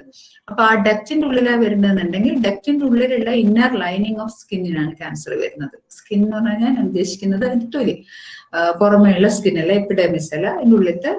അപ്പൊ അതിന് എന്തായിരിക്കും? ആ തൊലിയായിട്ട് റിലേറ്റഡ് ആകുമ്പോൾ കാർസിനോമ. അപ്പൊ ബ്രസ്റ്റ് ക്യാൻസറിന് പറയാ CA ബ്രസ്റ്റ്, കാർസിനോമ ബ്രസ്റ്റ്. അപ്പൊ ഓരോ അസുഖത്തിന്റെ സെല്ലിന്റെ പേരും കൂടെ വെച്ചിട്ടാണ് നമ്മൾ പറയുക CA ബ്രസ്റ്റ്, CA പാൻക്രിയാസ്, അങ്ങനെ. അതേപോലെ സാർക്കോമ എന്ന് പറയുന്നത് കണക്റ്റീവ് ടിഷ്യൂസിന് വരുമ്പോഴാണ്. അതായത് എല്ലിന് വരിക, ഓസ്റ്റിയോസാർക്കോമ, അതൊക്കെ കണക്റ്റീവ് ടിഷ്യൂസ് ആണ്. ലിംഫോമ എന്ന് പറയുന്നത് ലിംഫാറ്റിക്സിന്, കഴല വീങ്ങുന്ന കഴലകൾ കണ്ടിട്ടില്ലേ? അതിന്റെ കൂടെ തന്നെ ഈ കഴലകൾ എന്ന് പറയുന്നത് ഒരു ഈ എന്താ പറയാ, നമ്മുടെ ശരീരത്തിൽ മുഴുവനായിട്ട് സ്കിന്നിന്റെ തൊട്ട് താഴത്ത് കൂടെ ലസിക ഗ്രന്ഥികൾ എന്ന് പറയും, ലിംഫാറ്റിക്സ് ഉണ്ട്. ലസിക എന്ന് പറയുന്നത് നമ്മളെ ബ്ലഡ് സപ്ലൈ പോലെ തന്നെ കുറെ വെസലൊക്കെ ഇട്ടിട്ട് ഒരു സാധനമുണ്ട്. അതാണ് നമ്മൾ കാലില് മുറിവൊക്കെ പറ്റി കഴിഞ്ഞാൽ കാലിന്റെ പുറകിൽ കഴല വീങ്ങൊക്കെ ചെയ്യുന്നത്. അപ്പൊ അങ്ങനെയുള്ള ലസിക ലിംഫാറ്റിക്സിൽ വരുന്ന ക്യാൻസറിന് നമ്മൾ പറയും ലിംഫോമ, ഹോട്ട് സ്കിൻസ് ലിംഫോമ. പണ്ട് പറയായിരുന്നു നരക കണ്ടമാല എന്ന് പറയുന്ന കഴുത്തിന് ചുറ്റും ഇങ്ങനെ ഗ്ലാൻസ് വീങ്ങിയിട്ട് വരുന്ന കണ്ടമാല, അതാണ് ഹോട്ട് സ്കിൻസ് ലിംഫോമ എന്ന് പറയുന്നത്. അപ്പൊ അതേപോലെ ലുക്കീമിയ എന്ന് പറയുന്നത് ബ്ലഡ് വെസലില് ഉണ്ടാവുന്ന രക്താണുക്കളിൽ വരുന്ന മാലിഗ്നൻസിക്കാണ് പറയുന്നത് ലുക്കീമിയ. അഡിനോമ എന്ന് പറയുന്നത് നമ്മളെ ഗ്ലാൻസിൽ വരുന്നതിനെയാണ് പറയുക അഡിനോമ. ഗ്ലാൻസിലാണ് തകരാറ്. ഇപ്പൊ പിറ്റ്യൂട്ടറി അഡിനോമ, പിറ്റ്യൂട്ടറി ഗ്ലാൻഡിലാണ് ഇത് വരുന്നെങ്കിൽ പിറ്റ്യൂട്ടറി അഡിനോമ. അപ്പൊ അതിന് പ്രിഫിക്സ് ചെയ്യും, ഏത് സെല്ലിലാണോ വരുന്നത് അത് പ്രിഫിക്സ് ചെയ്തിട്ട് നമ്മൾ ബാക്കി പറയുക. നോക്കൂ, ഇവിടെയൊക്കെ വരാൻ സാധ്യതയുണ്ട്. അഡിനോമ ഗ്ലാൻഡ് ആണ്. കോൺട്രോ പറയുന്നത്, കോൺട്രോമ എന്ന് പറയുന്നത് കാർട്ടിലേജിനാണ്. എറിത്രോമ എന്ന് പറയുന്നത് red blood സെല്ലാണ്. Haemangioma blood വെസൽസിലാണ്. Hepato പറയുന്നത് ലിവറുമായിട്ട് കണക്ട്, ഹെപ്പാറ്റോ സെൽ കാർസിനോമ, അതായത് ലിവറിലുള്ള സെല്ലിന് ക്യാൻസർ വന്നു. ലൈപ്പോമ എന്ന് ഫാറ്റുമായിട്ട്, ലിംഫോമ ലിംഫോസൈറ്റ്സ്, മെലനോമ പിഗ്മെന്റ്, മെലനോസൈറ്റ്സിന്റെ വരുന്ന പിഗ്മെന്റ് സെല്ലിനാണ് അപ്പൊ മെലനോമ. അതിന് മൈലോമ, മൈലോ പറയുന്നത് ബോൺ മാരോ ആണ്. അപ്പൊ മയോ പറയുന്നത് മസിലാണ്. ഓസ്റ്റിയോ എന്ന് പറഞ്ഞാൽ ഓസ്റ്റിയോസാർക്കോമ എന്ന് പറഞ്ഞാൽ. Then common cancers world wide ആയിട്ട് നോക്കുകയാണെങ്കിൽ മെന്നില് ലങ് ആണ് ഏറ്റവും, ലങ് മാലിഗ്നൻസിയാണ് ഏറ്റവും കൂടുതൽ കാണുന്നത്. പിന്നെ വരുന്നത് പ്രോസ്റ്റേറ്റ്, പിന്നെ ഓറൽ ക്യാവിറ്റി. കുറെ ഞാൻ പറഞ്ഞു കയ്യിലിരിപ്പുണ്ട്. ലങ്ങിൽ ഏറ്റവും കൂടുതൽ വരാം, സ്മോക്കിംഗ് ഒക്കെ കൊണ്ടുവരാം. പ്രോസ്റ്റേറ്റ് ഹോർമോൺ ഇത് കൊണ്ടുവരുന്നതാണ്. ഓറൽ ക്യാവിറ്റി ച്യൂയിങ്, പീച്ചിൽ ച്യൂയിങ്, മറ്റേ എന്താ പറയാ ഖുഡ്ക, മറ്റേ റിവേഴ്സ് സ്മോക്കിംഗ്, ഇതെല്ലാം വരുന്നതുകൊണ്ടാണ് ഓറൽ ക്യാവിറ്റിയിൽ വരുന്നത്. ലേഡീസിലാണ്, വിമനാണെങ്കിൽ ഏറ്റവും കൂടുതലായിട്ട് വരുന്നത് ബ്രസ്റ്റ് ക്യാൻസർ ആണ്. ബ്രസ്റ്റ് ക്യാൻസർ, പിന്നെ വരുന്നത് CS സർവിക്സ് ആണ്. പിന്നെ ലങ് ക്യാൻസർ ഒരു കാരണം പറഞ്ഞിരുന്നത് പുക ഊതിയിട്ട്, പുക ശ്വസിച്ചിട്ട്, ഫുഡ് ഉണ്ടാക്കുമ്പോഴുള്ള പുക ശ്വസിച്ചിട്ടാണ്. അതുകൊണ്ടാണ് ഇപ്പം അത് കുറയ്ക്കാൻ വേണ്ടിയിട്ടാണ് ഇപ്പം ഗ്യാസ് സബ്സിഡൈസ് ചെയ്തിട്ടും അല്ലെങ്കിൽ ഫ്രീ ആയിട്ടും ഈ ഗ്യാസ് കൂടുതലായിട്ട് കൊടുക്കുന്നത്. കുക്കിങ്ങിൽ ഈ വിറക് ഉപയോഗിച്ചിട്ടുള്ള അടുപ്പ്, മറ്റേ പുകയില്ലാത്ത അടുപ്പൊക്കെ പ്രൊമോട്ട് ചെയ്യാൻ കാരണം സ്ത്രീകളിലുള്ള ലങ് ക്യാൻസർ പ്രിവെന്റ് ചെയ്യാൻ വേണ്ടിയിട്ട്. Then broad division of cancer commonly പറയുന്ന ബ്രസ്റ്റും ടെസ്റ്റിക്കുലർ ലങ് ഒക്കെ സോളിഡ് ട്യൂമേഴ്സ് ആണ്. Leukaemia, myeloma, lymphomic, haematological tumours ആണ്. അതിൽ തന്നെ സബ്ഡിവിഷൻ പീഡിയാട്രിക് ടൈപ്പ് ഉണ്ട്, അഡൽട്ട് ടൈപ്പ് ഉണ്ട്. ഇനി സിംറ്റംസ് നോക്കാം. നമുക്ക് ക്യാൻസർ, ഇത് ഞാൻ ഓരോന്നോരോന്നും പറയുകയാണെങ്കിൽ ദിവസങ്ങളോളം എടുത്താലും തീരില്ല, ജസ്റ്റ് ഓടിച്ചു പോവാണ്. അപ്പൊ സം സിംറ്റംസ് ഓഫ് ക്യാൻസറിന്റെ സിംറ്റംസ് പെട്ടെന്ന് മനസ്സിലാവും. ഹാബിറ്റ് ഓഫ് ബവൽ ചേഞ്ച്, അത് വയറിനൊരു സാധാരണ ഒരു നോർമലായിട്ട് വയറ്റിൽ നിന്ന് പോകുന്നതിന്റെ ഒരു ഇതുണ്ടാവും. അതിന് എന്തെങ്കിലും ഒരു ബവൽ ഹാബിറ്റ് ചേഞ്ച് ചെയ്യാം. കണ്ടിന്യൂസ് ആയിട്ട് വയറിളക്കം വരിക, അല്ലെങ്കിൽ കണ്ടിന്യൂസ് ആയിട്ട് കോൺസ്റ്റിപ്പേറ്റ് ചെയ്യുന്നു, അല്ലെങ്കിൽ കോൺസ്റ്റിപ്പേറ്റ് ചെയ്ത ആള് പിന്നെ ഭയങ്കരമായിട്ട് ഡയറിയ വരിക, ഇതൊക്കെ വരുന്നുണ്ടെങ്കിൽ നമ്മൾ എന്ത് സംശയിക്കണം? എവിടെയോ ഒരു മാലിഗ്നൻസി വയറിൽ എവിടെയോ ഉണ്ട്. അത് വേണമെങ്കിൽ റെക്റ്റം ആവാം. റെക്റ്റം എന്ന് പറഞ്ഞാല് ഏനസിന്റെ തൊട്ട് മേലെയുള്ള ഭാഗമാണ് രക്തത്തിലാവാം. രക്തത്തിന്റെ സിയ രക്തം നമുക്ക് കോമൺലി നമ്മൾ പറയാം എങ്ങനെയാണെന്ന് വെച്ചാൽ വളരെ ആക്റ്റീവായി നടക്കുന്ന ഒരാള് പെട്ടെന്ന് മെലിഞ്ഞു പോവാ. അതേസമയം ഇവർക്ക് ഭക്ഷണേ വേണ്ടിയിട്ടുണ്ടാവില്ല, വിശപ്പില്ല, പക്ഷെ ജോലിയൊക്കെ എടുത്തുകൊണ്ട് ഇങ്ങനെ നടക്കും. ഇവർ നല്ലോണം അന്വേഷിച്ച് നോക്കിയാൽ പറയാം അവർക്ക് ഡയറിയ ഉണ്ടാവും, അല്ലെങ്കിൽ ബ്ലഡ് പോകുന്നുണ്ടാവും വയറ്റുന്നത്. അങ്ങനെ ഒരു ആളെ കണ്ടു കഴിഞ്ഞാൽ ഉറപ്പായിട്ടും നമ്മള് സിയ രക്തം സസ്പെക്ട് ചെയ്യണം.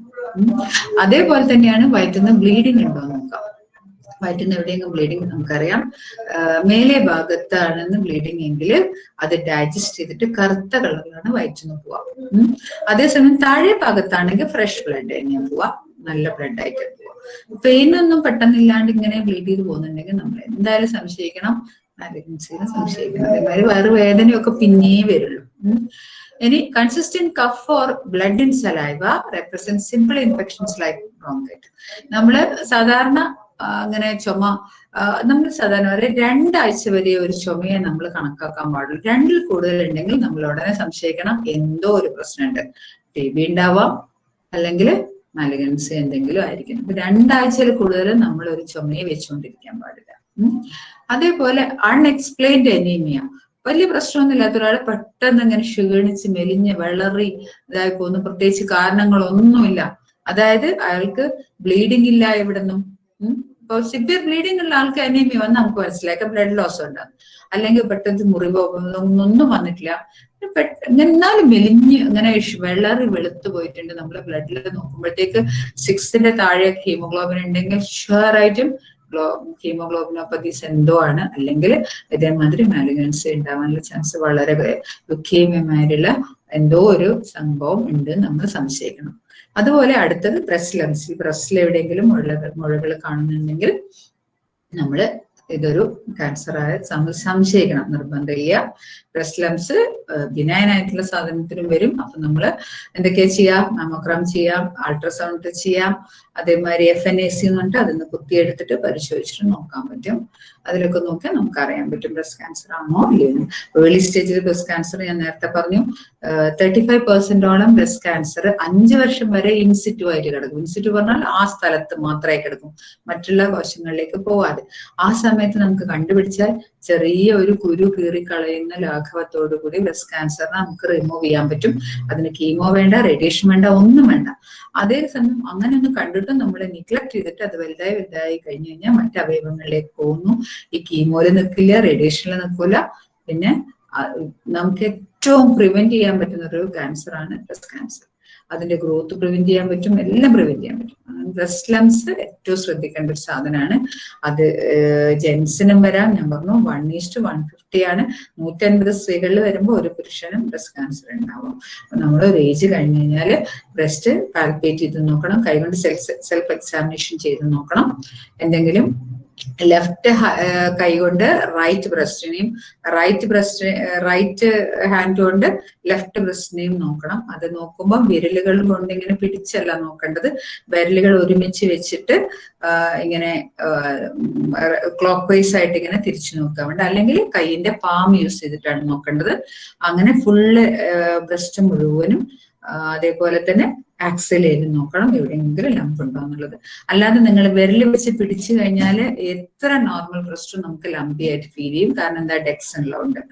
ഞാൻ പറഞ്ഞില്ലേ നേരത്തെ ഡക്റ്റുകൾ ധാരാളമുള്ളതുകൊണ്ട്. അപ്പൊ നിർബന്ധമായിട്ടും സെൽഫ് എക്സാമിനേഷൻ മാസത്തിൽ ഒരിക്കലെങ്കിലും ചെയ്യണം, എന്നാൽ നമുക്ക് ബ്രസ്റ്റ് ക്യാൻസർ പ്രിവെന്റ് ചെയ്യാൻ പറ്റും. ഇനി യൂറിനേഷൻ ചേഞ്ച്, അത് യൂറിൻ വലിയ ഇഷ്യൂ ഒന്നും ഇല്ലാണ്ട് സാധാരണഗതിയിൽ പോകുന്ന ഒരാള് പെട്ടെന്ന് യൂറിൻ നിന്ന് പോവുക, അല്ലെങ്കിൽ യൂറിനിൽ എന്തെങ്കിലും കളറ് കാണുക, യൂറിൻ ഇങ്ങനെ സ്റ്റക്കായി പോവുക, അല്ലെങ്കിൽ ബ്ലഡി ആയിട്ടുള്ള യൂറിൻ പോവുക, അങ്ങനെയൊക്കെ ഉണ്ടെങ്കിൽ നമ്മൾ സംശയിക്കണം, എവിടെയോ എന്തോ പ്രശ്നമുണ്ട്. CA ബ്ലാഡർ ഒക്കെ ആണെങ്കിൽ ബ്ലഡി യൂറിനാണ് ഉണ്ടാവുക. ബ്ലഡി യൂറിൻ പക്ഷെ യൂറിനറി സ്റ്റോണിലൊക്കെ വരും. ആ സ്റ്റോണിനൊക്കെ പാസ് ചെയ്യുമ്പോഴും ബ്ലഡ് വരെങ്കിൽ അത് കണ്ടിട്ട് ക്യാൻസർ ആണെന്ന് വെച്ച് പേടിക്കേണ്ട ആവശ്യമില്ല. നമുക്ക് ടെസ്റ്റ് ചെയ്ത് കാണുകയാണെങ്കിൽ ഒരു അൾട്രാസൗണ്ട് എടുത്ത് നോക്കി കഴിഞ്ഞാൽ കിട്ടും. ഇനി ഡെവലപ്മെന്റ് ഓഫ് ലംസ് ഇൻ ടെസ്റ്റിക്കിളിൽ ലംസ് ഫീൽ ചെയ്യുന്നുണ്ടെങ്കിൽ നമ്മൾ സംശയിക്കണം. ചെറിയ പ്രായത്തിൽ പോലും ടെസ്റ്റിക്കുലർ കാർസിനോമ ക്യാൻസർ നമ്മൾ കണ്ടിട്ടുണ്ട്. ഓക്കെ. ഇനി സ്റ്റൂൾ, അതായത് വയറ്റിൽ നിന്ന് പോകുന്ന മോഷനിൽ ബ്ലഡ്, സാധാരണ ബ്ലഡ് അല്ല, ക്യാൻസറിന്റെ ബ്ലഡ് എന്ന് പറഞ്ഞാൽ ഒക്കൽറ്റ് ബ്ലഡ് ആയിരിക്കും, അതിനുള്ളിൽ ഇങ്ങനെ കലർന്നത് പോലെയാണ് ഉണ്ടാവുക, ബ്ലഡ് ഉണ്ടാവും, ബ്ലാക്കിഷ് ആയിട്ടുണ്ടാവും. അങ്ങനെ കണ്ടാൽ നമ്മൾ സംശയിക്കണം എന്തോ തകരാറുണ്ട് എന്നുള്ളത്. നിർബന്ധം ഉണ്ടാവണം എന്നല്ല, നമ്മൾ സംശയിക്കണം എന്നേ ഞാൻ പറഞ്ഞുള്ളൂ. ഇനി മലയാളത്തിൽ ഒന്നും കൂടി പറയാം. അർബുദത്തിന് ആരംഭദശയിൽ ഉണ്ടാവുന്ന അപകട സൂചനകൾ: ഒന്ന്, കരിയാൻ താമസിക്കുന്ന വ്രണം. ഒരു മുറിവ് പെട്ടെന്ന് ഉണങ്ങുന്നില്ല, ഇങ്ങനെ ഉണങ്ങാണ്ട് ഇങ്ങനെ കിടക്കും. നിങ്ങൾക്ക് എത്രയോ കേസുകൾ നമ്മൾ കാണാറുണ്ട്. തലയില് മുറിവായിട്ട് വരും, സ്കാൽപ്പില്. അപ്പൊ ചോദിക്കുമ്പോൾ പറയും അത് ചീർപ്പ് കൊണ്ടതാണ്, പിന്നെ പേന് കടിച്ചു തുടങ്ങിയതാണ്, എന്നിട്ട് പിന്നെ അത് ചീർപ്പ് കൊണ്ട് ചീകിയപ്പോ വന്നതാണ്. എത്ര കാലമായി തുടങ്ങിയത്? കുറച്ചായി തുടങ്ങിയിട്ട്. അതിങ്ങനെ ഉണങ്ങൂല, അങ്ങനെ നിൽക്കും, പിന്നെയും എന്തെങ്കിലും കൊണ്ട് ആക്കുമ്പോൾ. അതല്ല അത് ഒരു നമുക്ക് പ്രിവെന്റബിൾ ആയിട്ടുള്ള ഒരു മാലിഗ്നൻസിയാണ്. കാരണം ബേസൽ സെൽ കാർസിനോമ എന്നൊക്കെ പറയും. അതാണെങ്കിൽ തുടക്കത്തിലാണെങ്കിൽ നമുക്ക് ഏർലി സ്റ്റേജിൽ ഒരു മുറിവ് ഉണങ്ങുന്നില്ലെങ്കിൽ നമ്മൾ സംശയിക്കണം. അങ്ങനെയാണെങ്കിൽ അത് ഒരു 2 സെന്റിമീറ്റർ വൈഡായിട്ട് സാധാരണ കുരു അല്ലെങ്കിൽ മുറിവൊക്കെ ചെയ്യുന്ന മാതിരി ചെറുങ്ങനെ അതങ്ങോട്ട് കട്ട് ചെയ്തെടുത്ത് കളയുന്നു. അത് തയ്ച്ചു കഴിഞ്ഞാൽ പിന്നെ അതിന് കീമോയും വേണ്ട, റേഡിയേഷൻ വേണ്ട, ഒന്നും വേണ്ട. പക്ഷെ അതേസമയം ഇതേമാതിരി ചെറുപ്പ് കൊണ്ടതാണ്, തട്ടിയതാണ്, മുട്ടിയതാണെന്ന് പറഞ്ഞാൽ അത് വെച്ചുകൊണ്ടിരുന്നു കഴിഞ്ഞാൽ അതിങ്ങനെ കൊല്ലങ്ങളോളം കിടക്കും. അത് പിന്നീട് ബ്രെയിനിലേക്ക് അത് വരും, പിന്നെ ഡെത്ത് ആയിരിക്കും സംഭവിക്കാം. അതുപോലെ തന്നെ ദേഹത്തെ എവിടെയെങ്കിലും പ്രത്യേകിച്ച് സ്ഥലങ്ങളിൽ ഉണ്ടാകുന്ന മുഴയോ കല്ലിപ്പോ ഉണ്ടെങ്കിൽ നമ്മൾ ശ്രദ്ധിക്കണം. സാധാരണത്തിൽ കവിഞ്ഞ രക്തസ്രാവം, പഴുപ്പ് പോക്കരുത്. യൂട്രസ് നമ്മള് പീരിയഡ്സിന്റെ സമയത്തല്ലാണ്ട്, അതായത് മെനപ്പോസ് കഴിഞ്ഞ ഒരു ലേഡി, അമ്മമ്മയ്ക്ക് പെട്ടെന്ന് ബ്ലീഡിങ് വന്നു, നമ്മൾ ഒരിക്കലും അത് തമാശയായി കാണരുത്. അത് ഒരു വാർണിംഗ് സൈൻ ആണ് മാലിഗ്നൻസിൻ്റെത്. അതേമാതിരി പഴുപ്പ്, അതായത് നമ്മൾ എക്സ്പെക്ട് ചെയ്യാത്ത സമയത്ത് പഴുപ്പ് പോകുന്നുണ്ടെങ്കിൽ നമ്മൾ സംശയിക്കണം. പെട്ടെന്ന് വളരുന്ന കറുത്ത മറുകുകൾ, ഞാൻ നേരത്തെ പറഞ്ഞു മാലിഗ്നൻ മെലനോമസ് അങ്ങനെയാണ് വരിക. ഒരു കാക്കാപ്പുള്ളിയായിരുന്നു, കാക്കാപ്പുള്ളി പെട്ടെന്ന് വലുതായി, അതിന്റെ മുകളിൽ സ്കിന്നൊക്കെ ഒരുമാതിരി വലിഞ്ഞ പോലെയായി. അങ്ങനെയാണെങ്കിൽ നമ്മൾ സംശയിക്കണം അത് മാലിഗ്നൻ മെലനോമയാണോ എന്നുള്ളത്. ഇനി നന്നായി ഭക്ഷണം കഴിക്കുന്ന ആള് പെട്ടെന്ന് വിശപ്പില്ലാണ്ടാവാം, വിഴുങ്ങുന്നതിന് നമ്മളെ ഇറക്കുമ്പോൾ ബുദ്ധിമുട്ടുണ്ടാവാം, ഭക്ഷണം ഇറക്കാൻ പറ്റാതെ വരിക, അങ്ങനെയൊക്കെ ഉണ്ടെങ്കിൽ നമ്മൾ സംശയിക്കണം. അതേമാതിരി ഒരു പ്രശ്നമില്ലാത്ത ആൾക്ക് പെട്ടെന്ന് ഒരു ദിവസം ഒച്ചയടപ്പ് വരുന്നു, അതേമാതിരി തന്നെ ചുമ വിട്ടുമാറാണ്ട് ചുമയും ഉണ്ടെങ്കിൽ, രണ്ടും കൂടിയല്ല, ഒച്ചയടപ്പും ഒരു സിംറ്റമാണ്, വിട്ടുമാറാത്ത ചുമയും ഒരു സിംറ്റമാണ്. ഇനി വിരേചനം, അതായത് ടോയ്ലറ്റ് പോകുന്നതിന് എന്തെങ്കിലും തകരാറുണ്ടെങ്കിലും നമ്മൾ സംശയിക്കണം മാലിഗ്നൻസി ആണോ എന്നത്. ഇനി നമുക്കറിയാം ക്യാൻസർ വരുന്നതിന്റെ മുൻപേ കുറെ ഒരു വാർണിംഗ് സൈൻസ് ഉണ്ട്. അതിലൊന്നാണ് വായില് വെളുത്ത പാട് വരിക, ലൂക്കോപ്ലക്കിയ എന്ന് പറയും, സബ്മ്യൂക്കോസിസ് ഫൈബ്രോസിസ് എന്നൊക്കെ പറഞ്ഞിട്ട് തടിപ്പുകൾ ഉണ്ടാവും. അതൊക്കെ വായിലുണ്ടെങ്കിൽ നമ്മൾ സംശയിക്കണം. എന്തോ കാരണം പ്രത്യേകിച്ച് സ്മോക്കിങ്ങോ വിറ്റൽ ച്യൂയിങ്ങോ അങ്ങനെയൊക്കെ ഉള്ള ആൾക്കാരൊക്കെ ആണെങ്കിൽ ഷുവറായിട്ട് നമ്മൾ സംശയിക്കണം ഇങ്ങനെ എന്തോ ആണെന്നുള്ളത്. ഇനി ആമാശയത്തിൽ അല്ലെങ്കിൽ കുടലിൽ അൾസേഴ്സ്, വ്രണങ്ങൾ ഉണ്ടെങ്കിൽ മേ ബി അത് മാലിഗ്നൻസി ആകാം. പോളിപ്പുകൾ ഞാൻ നേരത്തെ പറഞ്ഞു, ദശ പറഞ്ഞു കഴിഞ്ഞാൽ പോളിപ്പ് ചെറിയ മണി പോലെ ഉണ്ടാകുന്ന സാധനങ്ങൾ മൂക്കിൽ കോമൺലി ഉണ്ടാകുന്നതാണ്. സാധാരണഗതിയിൽ മൂക്കിൽ അതൊന്നും മാറാതെ ബ്ലീഡിംഗ് ഒക്കെ ഉണ്ടെങ്കിൽ നമ്മൾ പേടിക്കേണ്ട ആവശ്യമുള്ളൂ.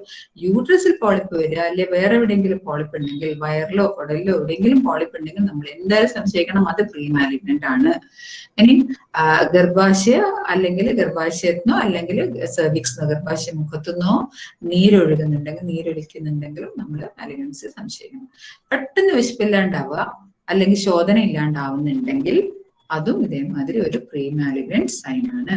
ക്യാൻസർ വരാനുള്ള സാധ്യത നമ്മുടെ മനസ്സിൽ കാണണം. ഇനി ഇതെങ്ങനെ നമുക്ക് ഡയഗ്നോസ് ചെയ്യാം? ഓരോ ക്യാൻസറും അതിനൊരു ഹിസ്റ്ററി ഉണ്ട്. അപ്പൊ ഇപ്പൊ ഞാൻ നേരത്തെ പറഞ്ഞു, എന്റെ തലയിൽ ആദ്യം ഒരു ചെറിയ കുരു ഉണ്ടായിരുന്നു. അതൊന്നും തന്നെ അത് പേന് കടിച്ചിട്ട് പൊട്ടിച്ചതാണ്. എന്നിട്ട് അതങ്ങ് മാറിപ്പോയി കുറച്ച് കഴിഞ്ഞപ്പോ. പിന്നെ നോക്കുമ്പോ അവിടെ തന്നെ പിന്നെയും ഇങ്ങനെ തട്ടിയിട്ട് വലുതായി വന്നു, അവിടെ ഒരു മുറിവ് പോലെ വന്നു. ഞാൻ പിന്നെ അത് ചീർപ്പ് കൊണ്ട് ചെയ്യുമ്പോ ഇങ്ങനെ തട്ടി അതൊരു വലിയ വ്രണായി. എന്നിട്ടോ അതിപ്പോ അത് ഇങ്ങനെ തുറന്നു നിൽക്കുകയാണ്. അപ്പൊ അതൊരു ക്ലിനിക്കൽ ഹിസ്റ്ററിയാണ്. ഇങ്ങനെ ഓരോ കേസിനും ക്ലിനിക്കൽ ഹിസ്റ്ററി ഉണ്ടാവും. ഈ ക്ലിനിക്കൽ ഹിസ്റ്ററി തന്നെ നമുക്ക്, കാരണം ഇത് പറഞ്ഞു വരുമ്പോ കുറച്ച് കാലമായി, ഇത് പെട്ടെന്നൊന്നും തുടങ്ങിയതല്ല, കുറച്ച് കാലമായി. പക്ഷെ ഇപ്പോഴെന്താ സംഭവിച്ചാൽ അത് വ്രണായി, വലിയ വ്രണമായി, അത് മാറാണ്ട് നിൽക്കുന്നു. അപ്പൊ മാറാത്ത കരിയാത്ത ഒരു വ്രണം, അത് മാലിഗ്നൻസിയാണ്. അങ്ങനെയുണ്ട്, അത് ക്ലിനിക്കൽ ഹിസ്റ്ററി. അതേപോലെ തന്നെ ഞാൻ പറയാം, ഞാൻ നേരത്തെ ഞാൻ പറഞ്ഞു ഒരു പ്രശ്നമില്ലാത്തൊരു ലേഡി എല്ലാ ദിവസവും ഭയങ്കര ക്ഷീണിച്ചിരിക്കുന്നു, ഇപ്പം വയറ്റിന്ന് കുറച്ച് ബ്ലഡ് പോകുന്നുണ്ട്, എന്താണുള്ളത് ഒന്നുമില്ല, പൈൽസ് ഒന്നുമില്ല, വേറെ തകരാറൊന്നുമില്ല, പിന്നെന്താ ഭക്ഷണേ വേണ്ട, വയറ്റിന്ന് തീരെ പോകുന്നില്ല, പിന്നെ ഇപ്പൊ നോക്കുമ്പോ എന്താ വെച്ചാൽ നിർത്താണ്ട് വയറിളകുന്നുണ്ട്. അപ്പൊ നമ്മൾ എന്ത് സംശയിക്കണം? CA rectum സംശയിക്കണം. അതൊരു ക്ലിനിക്കൽ ഹിസ്റ്ററിയാണ്. അതുപോലെ വേറൊരു ക്ലിനിക്കൽ ഹിസ്റ്ററി ഞാൻ പറഞ്ഞുതരാം. ബ്രസ്റ്റില് പീരിയഡ്സ് ആവുന്ന സമയത്ത് ഇങ്ങനെ വേദന ഉണ്ടായിരുന്നു ആദ്യം, കുറെ മുമ്പേ ആയിരുന്നു ഡോക്ടറെ അങ്ങനെ ഉണ്ടായിരുന്നു. പിന്നെ കുറച്ച് കഴിഞ്ഞ് നോക്കുമ്പോൾ അതിലിങ്ങനെ തടിപ്പ് പോലെ ഉണ്ട്. പിന്നെ പീരിയഡ്സ് ഉള്ള സമയത്ത് മാത്രം, പീരിയഡ്സിന്റെ മുമ്പേ മാത്രമല്ല, പിന്നെ ഇങ്ങനെ ഇടക്കിടയ്ക്ക് എപ്പോഴും വരും. കയ്യൊന്നും കുട്ടികളൊക്കെ തൊട്ടാ വേദനയാവും, ഇങ്ങനെ ഭയങ്കര സ്വരക്കേടായിരുന്നു. അങ്ങനെ എന്നിട്ട് ഇപ്പൊ എന്ത് സംഭവിച്ചു? ഇപ്പൊ അവിടെ ഒരു ചെറിയ തടിപ്പുണ്ട്, ഒരു കളർ വ്യത്യാസമുണ്ട്, ഒരു മുഴ പോലെ തോന്നുന്നുണ്ട്. ഞാൻ എന്റെ നിപ്പിളൊന്ന് മെല്ലെ ഒന്ന് അമർത്തി നോക്കിയപ്പോ അതിൽ ഒരു നീര് വരുന്നുണ്ട്. അത് കണ്ടപ്പോഴത്തേക്ക് നമുക്കത് ഒരു 50% അല്ല, 75% അല്ല, 90% നമ്മൾ സംശയിക്കണം അത് CA ബ്രസ്റ്റ് ആണെന്നുള്ളത്. കാരണം അതിന്റെ ഹിസ്റ്ററി അങ്ങനെയാണ്. അതുമാതിരി ഓരോ ഇതിനും അതിന് ഹിസ്റ്ററി ഉണ്ടാകും. നമ്മളത് ഇങ്ങനെ റൂൾ ഔട്ട് ചെയ്തിങ്ങനെ നോക്കും, നമുക്ക് ഭയങ്കര ചാൻസ് ഇത് കാണാൻ പറ്റും. അത് ഹിസ്റ്ററി നമുക്ക് മനസ്സിലാക്കാൻ പറ്റും. പിന്നെ നോർമൽ ഡയഗ്നോസിസ് പ്രൊസീജിയേഴ്സ് എന്തൊക്കെയാണ്? സ്കാൻ, അൾട്രാസൗണ്ട് സ്കാൻസ്, അല്ലെങ്കിൽ MRI സ്കാൻ, അല്ലെങ്കിൽ പെറ്റ് സ്കാൻ. പെറ്റ് സ്കാൻ എന്താ ചെയ്യുന്നത്? നിങ്ങൾ എഞ്ചിനീയറിംഗ് സ്റ്റുഡൻസ് അല്ലേ, അറിയില്ല എന്താ ചെയ്യണം? പെറ്റ് ചെയ്യണം എന്താ വെച്ചാൽ FTG എന്ന് പറഞ്ഞു കഴിഞ്ഞാല് ഫ്ലൂറോ ഡിയോക്സി ഗ്ലൂക്കോസ് ആണ്. അതായത് നോർമൽ ഗ്ലൂക്കോസ് ഒരു ഇത് മാറ്റിയിട്ട് പകരം ഓക്സിജനെ മാറ്റി ഡിയോക്സി ആക്കിയിട്ട് അതിന് പകരം റേഡിയോ ആക്റ്റീവ് ഫ്ലൂറിൻ ചേർത്തു. എന്നിട്ട് അത് കൊടുക്കും, ഈ പേഷ്യന്റിന് കൊടുക്കും. അപ്പോ എന്തുണ്ടാവും? ഇത് ഇവരുടെ ശരീരത്തിൽ ഫുള്ള് ഗ്ലൂക്കോസ് അല്ലേ, എല്ലായിടത്തും ഓടി നടന്ന് എല്ലാ സെല്ലിലും പ്രവേശിക്കും. എന്നിട്ട് കുറച്ചു നേരം കഴിഞ്ഞ് 90 മിനിറ്റ്സോളം കഴിഞ്ഞ് കഴിഞ്ഞാല് ഗാമ ക്യാമറ വെച്ചിട്ട് അവരെ ഇതെടുക്കുമ്പോൾ സ്കാൻ ചെയ്യുമ്പം എന്ത് കാണാൻ പറ്റും? പോസിട്രോൺ എമിറ്റ് ചെയ്യും. അതാണ് pet, positron emission tomography. Positron emit ചെയ്തതിന്റെ ഇതാണ് പിക്ചേഴ്സ് ആണ് എടുക്കുന്നത് സ്കാനിൽ. അത് കുറച്ചും കൂടി ക്ലിയർ ആവാൻ വേണ്ടിയിട്ട് അവർ CT സ്കാനും കൂടെ ഇമ്പോസ് ചെയ്തിട്ട് എടുക്കും, പെറ്റ് CT ആയിട്ട്. അപ്പൊ കറക്റ്റ് അനാറ്റമി എവിടെയാണ് ഉള്ളതെന്നൊക്കെ മനസ്സിലാക്കാൻ വേണ്ടിയിട്ട് അങ്ങനെ എടുക്കുമ്പോൾ നമുക്കറിയാം കൂടുതൽ ആക്റ്റീവ് ആയിട്ടുള്ള സ്ഥലങ്ങൾ, അതായത് മാലിഗ്നൻസി മാതിരി കുറെ സെല്ലുകളൊക്കെ ഉള്ള, വളരുന്ന സെല്ലുകളൊക്കെ ഉള്ള സ്ഥലത്ത് കൂടുതലായിട്ടും ഗ്ലൂക്കോസ് എടുക്കും. ഈ കൂടുതൽ ഗ്ലൂക്കോസ് എടുക്കുന്നിടത്ത് കൂടുതൽ എമിഷൻ ഉണ്ടാവും. അപ്പൊ ഈ പിക്ചറിന് നമുക്ക് അറിയാൻ പറ്റും ഏതൊക്കെ സ്ഥലത്താണ് കൂടുതൽ സെൽസ് പ്രോളിഫറേഷൻ നടക്കുന്നത്, എവിടെയാണ് കൂടുതൽ ഇതെടുക്കുന്നത്, അവിടെ മാലിഗ്നൻസി ഉണ്ടാവാൻ ചാൻസ് ഉണ്ട്, ക്യാൻസർ ഉണ്ട് എന്നുള്ളത്. ഇത്ര സൈസ് ആണുള്ളത്, ഇത്ര വലിപ്പമുണ്ട്, നമുക്ക് അറിയാൻ പറ്റും. ഇനി എക്സ്റേ കൊണ്ട്, കോമൺ എക്സ്റേ നമുക്കറിയാം. Mammogram one type of mild x-ray ആണ് ബ്രസ്റ്റിന് നോക്കാനുള്ളത്. പിന്നെ സ്കാൻ എന്ന് പറഞ്ഞാൽ USC, എല്ലാ ടൈപ്പ് USCയിലും നമുക്ക് കിട്ടും. USC കോമൺലി പറയുന്നത് സാധാരണഗതിയിൽ അത് വലിയൊരു ഇഷ്യൂ ഉണ്ടാവാത്ത, കാരണം എന്താണ്? അൾട്രാസൗണ്ട് അല്ലേ, അതുകൊണ്ട് മറ്റു രോഗങ്ങളൊന്നും ഉണ്ടാക്കാത്ത ഒരു സ്കാനാണ് USC. MRIയും അങ്ങനെ തന്നെയാണ്, മാഗ്നറ്റിക് റെസൊണൻസ് ഇമേജിങ്. അതായത് നമ്മളെ ബോഡിയിലുള്ള ഓരോ സെല്ലിനും അതിന് ഒരു മാഗ്നറ്റിക് പോൾസ് ഉണ്ട്. അപ്പൊ നമ്മൾ ഇതില് മാഗ്നറ്റിക് ഇമേജസിനെ നമ്മൾ എടുക്കുക ചെയ്യുന്നത്, ഈ പോൾസ് ചേഞ്ച് ചെയ്യും. മാലിഗ്നൻസ് അല്ലെ എന്തെങ്കിലും ഒരു ചേഞ്ച് വരുന്ന സമയത്ത് ഈ പോളിന്റെ ഇത് ചേഞ്ച് ചെയ്യും. അങ്ങനെയാണ് ഇമേജിങ് കിട്ടുന്നത് നമുക്ക്. ബ്ലഡ് ടെസ്റ്റ്, ട്യൂമർ മാർക്കേഴ്സ് ഉണ്ട്, കുറെ ടെസ്റ്റുകളുണ്ട്. പല ടെസ്റ്റിലും നമുക്ക് ട്യൂമർ മാർക്കേഴ്സ് നോക്കിക്കഴിഞ്ഞാൽ നമുക്ക് മനസ്സിലാക്കാൻ പറ്റും. ഇപ്പൊ CA ഓവറി ആണെങ്കിൽ, CA ഓവറിയൻ ക്യാൻസർ ആണെങ്കിൽ നമുക്കറിയാം CA 125. അങ്ങനെ ഓരോന്നിനും ട്യൂമർ മാർക്കേഴ്സ് ഉണ്ട്. CEA പറഞ്ഞിട്ടൊരു സാധനം ഉണ്ട് വയറിൽ വരുന്നതാണെങ്കിൽ. ഇനി ബയോപ്സി എന്ന് പറയുന്നത് നമ്മൾ 2 ടൈപ്പ് ഓഫ് ബയോപ്സിയാണ് കോമൺലി ഉള്ളത്. ഒന്ന് എങ്ങനെയാണെന്ന് വെച്ചാൽ ഫൈൻ നീഡിൽ ആസ്പിറേഷൻ ബയോപ്സി, ഒരു ചെറിയ നീഡില് ആ ട്യൂമറിലേക്ക് കുത്തി ഇതാക്കിയിട്ട്, അതൊരു ഹോളോ ആയിട്ടുള്ള നീഡിലായിരിക്കും, അതിങ്ങനെ കുത്തിയിട്ട് അതിൽ നിന്ന് നീരെടുക്കുന്നു. എന്നിട്ട് അതിൽ ഉള്ള സെല്ലിനെ നമ്മൾ ഹൈ പവർ റെസൊല്യൂഷൻ അതിൽ നോക്കുന്നു, HDR നോക്കുമ്പോൾ നമുക്ക് അറിയാൻ പറ്റും മാലിഗ്നൻസി ഉണ്ടോ, ഇതിന്റെ സെൽസ് എങ്ങനെയാണ്. ഞാൻ നേരത്തെ പറഞ്ഞു ന്യൂക്ലിയസ് ഒക്കെ തോന്നിയോ നടക്കുന്നുണ്ടോ, ന്യൂക്ലിയസ് ഒക്കെ പൊട്ടി തീർന്നു പോയിട്ടുണ്ടോ, ഇതിന്റെ ഗ്രേഡിങ് എങ്ങനെയാണ് നമുക്ക് അറിയാൻ പറ്റും. അതേപോലെ തന്നെയാണ് ബയോപ്സി എന്ന് പറഞ്ഞാൽ ഈ FNAC അല്ലാണ്ട് ഒരു സർജറി കഴിഞ്ഞിട്ട് അതിനുള്ള ആ ഒരു പാർട്ട്, ആ ഫ്ലഷിന്റെ ഒരു പാർട്ട് എടുത്തിട്ട് സ്ലൈസ് ചെയ്തിട്ട് അതിന്റെ ബയോപ്സി HPR വെച്ചിട്ട് ചെയ്ത് കഴിഞ്ഞാൽ നമുക്ക് ഡയഗ്നോസ് ചെയ്യാൻ പറ്റും. പിന്നെ പത്തോളജിക്കൽ സ്റ്റേജിങ് എന്ന് പറയുന്നത് ഞാൻ പറയാം, നേരത്തെ പറഞ്ഞു, ഈ സെല്ലിന് വെൽ ഡിഫറൻഷിയേറ്റഡ് ആയിട്ടുള്ള സെൽസ് ആണെങ്കിൽ, എല്ലാം കൃത്യമായിട്ട് സെല്ലിനൊന്നും വലിയ തകരാറൊന്നും വന്നിട്ടില്ലെങ്കിൽ അത് ഏർലി സ്റ്റേജ് ഓഫ് ക്യാൻസർ ആണ്. അതേസമയം പുവർലി ഡിഫറൻഷിയേറ്റഡ് ആണെങ്കിൽ വളരെ മോശം കണ്ടീഷനാണ്, പുവർ പ്രോഗ്നോസിസ് ആണ്. അതേപോലെ തന്നെ സെല്ലിലുള്ള ന്യൂക്ലിയസ് നല്ല വലിയ വലിപ്പമൊന്നും കൂടിയിട്ടില്ല, നല്ല രീതിയിൽ തന്നെ വളരെ ഇൻബിൽറ്റ് ആയിട്ട് നല്ല വൃത്തിയിൽ നിൽക്കുന്നുണ്ടെങ്കിൽ അത് ഏർലി സ്റ്റേജ് ആണ്, പ്രോഗ്നോസിസ് ഗുഡാണ്. അതേസമയം സെല്ലിലുള്ള ന്യൂക്ലിയസ് ഒക്കെ പൊട്ടി ചെതറി ഒന്നും കാണാണ്ട് ഇല്ല, സാധനം ഇല്ല, ചിലതിൽ പൊട്ടിപ്പോയിട്ടുണ്ട്, അവിടെ ഇവിടെയൊക്കെ കിടക്കുന്നുണ്ട്, അങ്ങനെയൊക്കെ ആണെങ്കിൽ വെരി പേർലി ഡിഫറൻഷിയേറ്റഡ് ആണ്. അത് വേറെ എത്രയും മോശം സാധനമാണ്. അത് ഇതേമാതിരി സ്റ്റേജിങ് വളരെ മോശം, ലേറ്റ് സ്റ്റേജ്, അതായത് പ്രോഗ്നോസിസ് വളരെ കുറവായിരിക്കും, പ്രോഗ്നോസിസ് ആയിരിക്കും. പത്തോളജിക്കൽ ആയിട്ടുള്ള സ്റ്റേജിങ് വേറെയും സ്റ്റേജിങ് ഉണ്ട്, നിങ്ങൾക്ക് പറഞ്ഞു കഴിഞ്ഞാൽ നിങ്ങൾക്ക് ബോറടിക്കും. അത്യാവശ്യം ഞാൻ പറഞ്ഞിരുന്നത് സ്റ്റേജിങ് തന്നെ സൈസ് കൊണ്ട് നമുക്ക് സ്റ്റേജ് ചെയ്യാം. ബ്രസ്റ്റ് ക്യാൻസർ എടുക്കാണ്, 2 സെന്റിമീറ്റർ വരെയുള്ള ട്യൂമർ ആണെങ്കിൽ അത് സ്റ്റേജ് 1 ആണ്. സൈസ് വെച്ച് 2 മുതൽ 5 വരെയാണെങ്കിൽ 2 ആയി, 5ന്റെ മേലെയാണെങ്കിൽ അത് 3, അങ്ങനെ കുറച്ച് കൂടുതലായിട്ട് വരും. അതേപോലെ തന്നെ ഇൻവേഷൻ വെച്ചിട്ട്, ഇൻവേഷൻ എന്ന് പറഞ്ഞു കഴിഞ്ഞാൽ ഞാൻ നേരത്തെ പറഞ്ഞു, ഇൻസിറ്റു ആണെങ്കിൽ അതിന് നമുക്ക് എടുത്ത് കളയാൻ പറ്റും, അവിടെ മാത്രമേ ഉള്ളൂ. ഇൻവേഡ് ചെയ്ത് പോയി കഴിഞ്ഞ് കഴിഞ്ഞാൽ അത് അടുത്തുള്ള കോശങ്ങളിലേക്കൊക്കെ ബാധിച്ചു എന്നാണ്. ഇപ്പൊ ഇൻഫെക്ഷൻ വരുമ്പോഴും സ്റ്റേജ് പുവർ പ്രോഗ്നോസിസ് ആണ്, മോശം സ്റ്റേജ്. ഇനി ലിംഫ് നോഡ് വെച്ചിട്ട് നമുക്ക് നോക്കാം. അതായത് കക്ഷത്ത് ബ്രസ്റ്റ് ക്യാൻസർ എക്സാമ്പിൾ ആയിട്ട് ഞാൻ പറയാം, അതേ ഭാഗത്തുള്ള ലിംഫ് നോഡിനാ വരുന്നതെങ്കിൽ അത് ലിംഫ് നോഡ് അത് ഒരു, അതായത് ഞാൻ നേരത്തെ പറഞ്ഞു 2 സെന്റിമീറ്റർ വരെയുള്ള ഒരു സാധനത്തിനാണെങ്കിൽ നമ്മൾ സ്റ്റേജിങ് T1 എന്നാ പറയുന്നത്. ആ നോഡ് ഉണ്ടെങ്കിൽ N1 എന്ന് പറയും, അല്ലെ നോഡ് ഇല്ലെങ്കിൽ N0.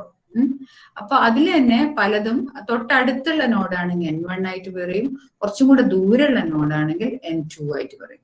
അതേസമയം ബ്രസ്റ്റ് ക്യാൻസറിൽ മറ്റേ ഭാഗത്ത്, അതായത് ഇടത്ത് ഭാഗത്താണ് ക്യാൻസർ ഉള്ളത്, വലത്ത് ഭാഗത്താണ് നോഡുള്ളെങ്കിൽ അത് നമ്മൾ മെറ്റാസിസ് ആയിട്ട് തന്നെ എടുക്കുക. കാരണം അവിടെ അടുത്ത് ലോക്കൽ സ്പ്രെഡ് ആയിട്ട് വന്ന നോഡല്ല അത്.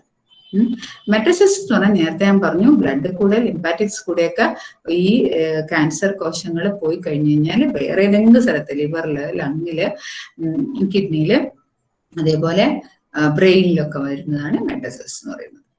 ഇനി ഏറ്റവും സിമ്പിൾ ആയിട്ടുള്ള ചോദ്യം, ക്യാൻസർ ക്യൂറബിൾ ആണോ? ഓഫ് കോഴ്സ് ക്യാൻസർ ക്യൂറബിൾ ആണ്. 90 to 95% ഏർലി സ്റ്റേജിൽ 90 to 95% കേസസും ക്യൂറബിൾ ആണ്. അഡ്വാൻസ് ക്യാൻസേഴ്സിൽ 1 in 3 അഡ്വാൻസ് ക്യാൻസേഴ്സ് ക്യൂറബിൾ ആണ്. ഇൻ സ്റ്റേജ് 4ലാണെങ്കിൽ ഈവൻ ടെസ്റ്റിസ് ക്യാൻസർ ഒക്കെ, മാലിഗൻസി ഒക്കെ സ്റ്റേജ് 4ലാണെങ്കിലും കൂടെ ക്യൂറബിൾ ആണ്. ഏറ്റവും ക്യൂറബിൾ ആയിട്ടുള്ള കുറെ ക്യാൻസേഴ്സ് ആണ് ഹോട്ട്സ്കിൻസ് ഡിസീസ്, പിന്നെ ALL ലുക്കീമിയാണ്, acute lymphatic ലുക്കീമിയാണ്, testicular cancer, bone cancer, osteosarcoma, breast cancer, thyroid cancer, ഇതൊക്കെ വളരെ ക്യൂറബിലിറ്റി ഉള്ള ക്യാൻസേഴ്സ് ആണ്. നമ്മൾ ഏറ്റവും ഏർലി സ്റ്റേജിൽ അറിഞ്ഞു കഴിഞ്ഞാൽ വളരെ സിമ്പിൾ ആയിട്ട് മാറ്റാവുന്ന ക്യാൻസറുകളാണ്. അതാണ് ഇതിന്റെ പ്രയോറിറ്റി 1. നമ്മളെങ്ങനെ ക്യാൻസർ പ്രിവെന്റ് ചെയ്യാൻ പറ്റും, നമ്മളെങ്ങനെ ക്യാൻസർ ഏർലി ഡിറ്റക്ട് ചെയ്യാൻ പറ്റും, അതാണ് നമ്മളെ വിജയം. പേഷ്യന്റ് മാനേജ്മെന്റിൽ പ്രൈമറി കെയറിന്റെ supportive, palliative and prophylactic care. Primary എന്ന് പറയുന്നത് തുടക്കത്തില്, അതായത് ഒരസുഖം അറിഞ്ഞ ഉടനെ സാധാരണ ചെയ്യുന്ന വരാൻ നോക്കാം. പ്രൈമറി കെയറിന് ട്രീറ്റ്മെന്റ് ഓഫ് ദി ഡിസീസ്, അസുഖത്തിന് ഉള്ള ട്രീറ്റ്മെന്റ് ആണ്. വളരെ ഏർലി സ്റ്റേജ് ആണെങ്കിൽ എത്രയും നല്ലത്. പിന്നെ അതേമാതിരി കൺവെൻഷണൽ ട്രീറ്റ്മെന്റിൽ പോകുന്ന ആൾക്കാരുണ്ടാവും. അതായത് സാധാരണഗതിയിൽ കൺവെൻഷണൽ ട്രീറ്റ്മെന്റ് എന്ന് പറയുന്നത് സർജറി, റേഡിയേഷൻ, കീമോതെറാപ്പി, ഇതൊക്കെയാണ് കൺവെൻഷൻ ട്രീറ്റ്മെന്റ് എന്ന് പറയുന്നത്. പ്രൈമറി കെയർ ഇതിന് പോകാൻ പറ്റാത്ത ആൾക്കാരുണ്ടാവും, വളരെ ഏർലി സ്റ്റേജിലുള്ള ആൾക്കാരുണ്ട്. അവർക്ക് പ്രൈമറി കെയർ ആയിട്ട് നമുക്ക് എന്തൊക്കെ ചെയ്യാൻ പറ്റും, കുറച്ച് വെയിറ്റ് ചെയ്യുക അവർ അങ്ങനെയുള്ള കേസുകളിൽ. അന്നേരം നമുക്ക് വേറെ ട്രീറ്റ്മെന്റ് എന്തൊക്കെ ചെയ്യാൻ പറ്റും എന്നുള്ളതാണ് പ്രൈമറി കെയറിൽ വരുന്നത്. അതിൽ നമുക്ക് ഏറ്റവും ഇമ്പോർട്ടന്റ് ആയിട്ടുള്ള ഒന്നാണ് സൈക്കോ സോഷ്യൽ സപ്പോർട്ട് കൊടുക്കുന്നത്.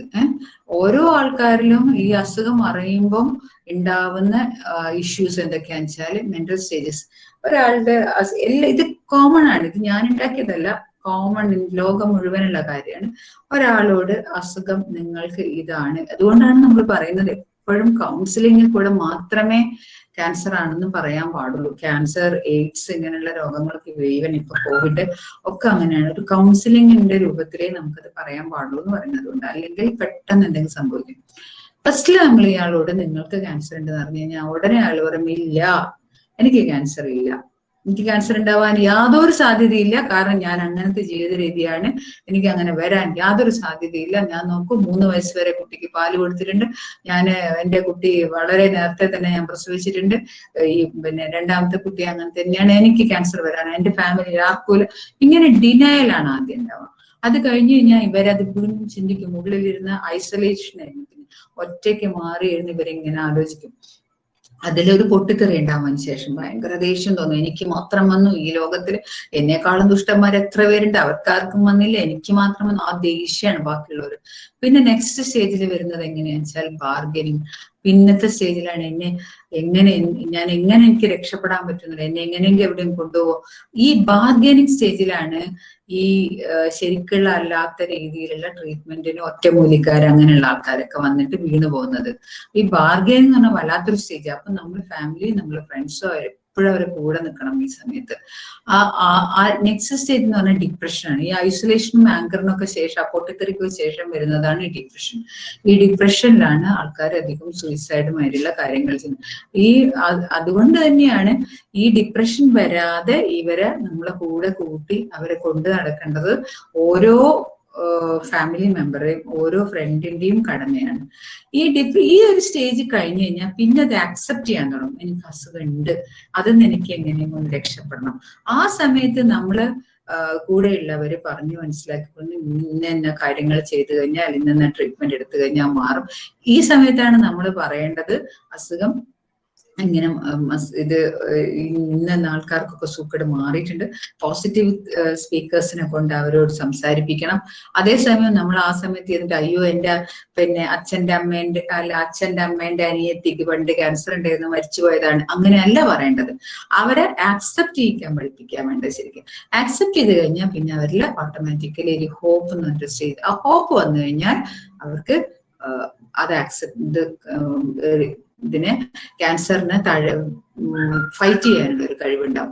അത് നമ്മൾ കോമൺലി പറയാം, ഈ ഡിനയൽ എന്ന് പറഞ്ഞ സ്റ്റേജ് മുതൽ ഹോപ്പ് എന്ന് പറഞ്ഞ സ്റ്റേജ് വരെ ഒരു പേഷ്യന്റ് എത്ര സ്പീഡിൽ എത്തുന്നോ അത്ര സ്പീഡിൽ അവർക്ക് റിക്കവറി ഉണ്ടാവും എന്നാ പറയുന്നത്. അപ്പൊ ആ ഒരു സ്പീഡ് നമ്മളാണ് അവർക്ക് അറ്റൈൻ ചെയ്ത് കൊടുക്കേണ്ടത്.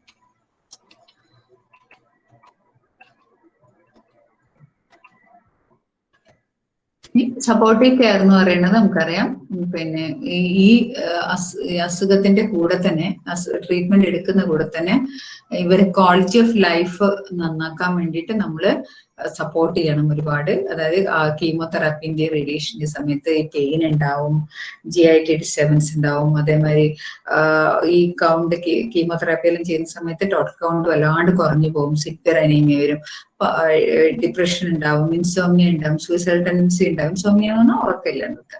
അപ്പോൾ എല്ലാ കൺവെൻഷൻ ട്രീറ്റ്മെന്റിന് ഒരുപാട് സൈഡ് എഫക്ട്സ് ഉണ്ട്. ഇതൊക്കെ നമ്മള് അവർക്ക് അതിന്നൊക്കെ മാറാൻ വേണ്ടിയിട്ട് എന്തൊക്കെ ചെയ്യാൻ പറ്റും എന്നുള്ളതാണ് നോക്കേണ്ടത്. ഒന്നാമത് ഫുഡിൽ നമ്മൾ ഒരുപാട് ശ്രദ്ധിക്കണം. നല്ല ഹെൽത്തി ആയിട്ടുള്ള ഫുഡ് കൊടുക്കണം.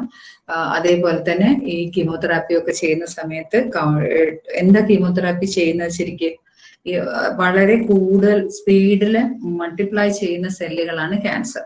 അപ്പൊ കീമോതെറാപ്പി ചെയ്യുമ്പോൾ എന്താ ഉണ്ടാവുക വെച്ചാൽ വളരെ സ്പീഡില് മൾട്ടിപ്ലൈ ചെയ്യുന്ന സെൽസിന്റെ മൈറ്റോസിസ് ചെക്ക് ചെയ്യുക ചെയ്യുന്നത്. അതുകൊണ്ടാണ് അങ്ങനെ സ്പീഡിൽ ഗ്രോ ചെയ്യുന്ന കുറെ സെല്ലുകളാണ് മുടിയുടെ അടിയിലത്തെ ഹെയർ ഫോളിക്കിള്, പിന്നെ ബോൺ മാരോ, അതേമാതിരി GIT ഉള്ളിലുള്ള സെല്ലുകള്, നഖത്തിന്റെ അരിക്. അതുകൊണ്ട് എന്താ ഉണ്ടാവുക, കീമോതെറാപ്പി ചെയ്യുമ്പോൾ മുടി കൊഴിഞ്ഞു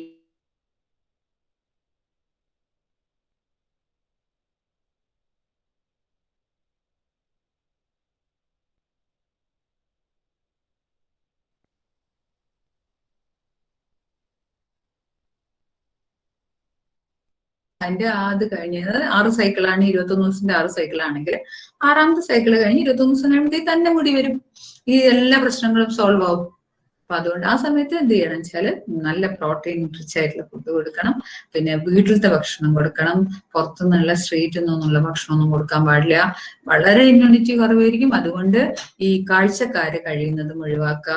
നിങ്ങൾ പോകുമ്പോൾ മാസ്ക് അങ്ങനെയുള്ള സാധനങ്ങൾ യൂസ് ചെയ്തിട്ടേ പോകാൻ പാടുള്ളൂ. അവരെടുത്ത് കൂടെ നിങ്ങൾക്ക് ഫോണിൽ സംസാരിക്കാലോ. കഴിയുന്നതും കണ്ട് ഇവരടുത്ത് പോയിട്ട് നമ്മൾ കൊണ്ടുവന്ന് ഇൻഫെക്ഷൻസ് അവർക്ക് കൊടുക്കാതിരിക്കുക. അത് ശരിക്കും എൻഡ് ഓഫ് ദ ചാപ്റ്റർ ആയി പോകും. അതുകൊണ്ട് നല്ലോണം ശ്രദ്ധിക്കുക. നല്ല ഹെൽത്തി ആയിട്ടുള്ള ഫുഡ് കൊടുക്കുക. അവരെ മനസ്സ് വളരെ പോസിറ്റീവ് ആയിട്ടുള്ള തിങ്കിങ്സ് കൊടുക്കുക. അവർക്ക് വായന ഇഷ്ടമുള്ള ആൾക്കാരാണെങ്കിൽ വായിക്കാൻ ബുക്സ്, അങ്ങനെയുള്ള എന്തൊക്കെയാണ് അവർക്ക് ഹോബീസ് ഉള്ള അത് അതിന് വേണ്ടുന്ന സഹായങ്ങൾ ചെയ്ത് കൊടുക്കുക. അങ്ങനെ ഒരു പോസിറ്റീവ് അറ്റ്മോസ്ഫിയറാണ് നമ്മൾ അവർക്ക് കൊടുക്കേണ്ടത് ശരിക്കും. പിന്നെ അതേമാതിരി വളരെ ഹെൽത്തി ആൻഡ് ഹൈജീനിക് ആയിട്ടുള്ള ഒരു ഇതിലായിരിക്കണം. കാരണം നമുക്കറിയാം ബ്രഷ് പോലും ചൂടുവെള്ളത്തിലോ ഇത് വെച്ചിട്ട് കഴുകിയിട്ട് ഒരു ബ്രഷ് ചെയ്യാൻ പാടുള്ളൂ. കാരണം ആ ഇൻഫെക്ഷൻ ഒക്കെ മതിയാവും അസുഖം വരാൻ വേണ്ടിയിട്ട്.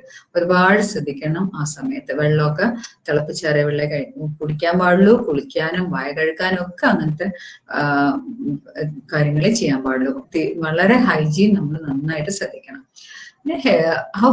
How cancer can be prevented. ഇനി അടുത്തത് ഹെൽത്തി വെയിറ്റ് ആയിരിക്കണം. BMI എപ്പോഴും എത്രയായിരിക്കണം? BMI 25ന്റെ മേലോട്ട് പോകാൻ പാടില്ല. 20 to 25 ആണ് നോർമൽ ഹെൽത്തി വെയിറ്റ് എന്ന് പറയുന്നത്. BMI എന്ന് പറഞ്ഞു കഴിഞ്ഞാൽ എങ്ങനെയാ വരിക? നമ്മളെ weight in kilogram divided by നമ്മളെ ഹൈറ്റ് ഇൻ മീറ്ററിന്റെ square of the height in metre.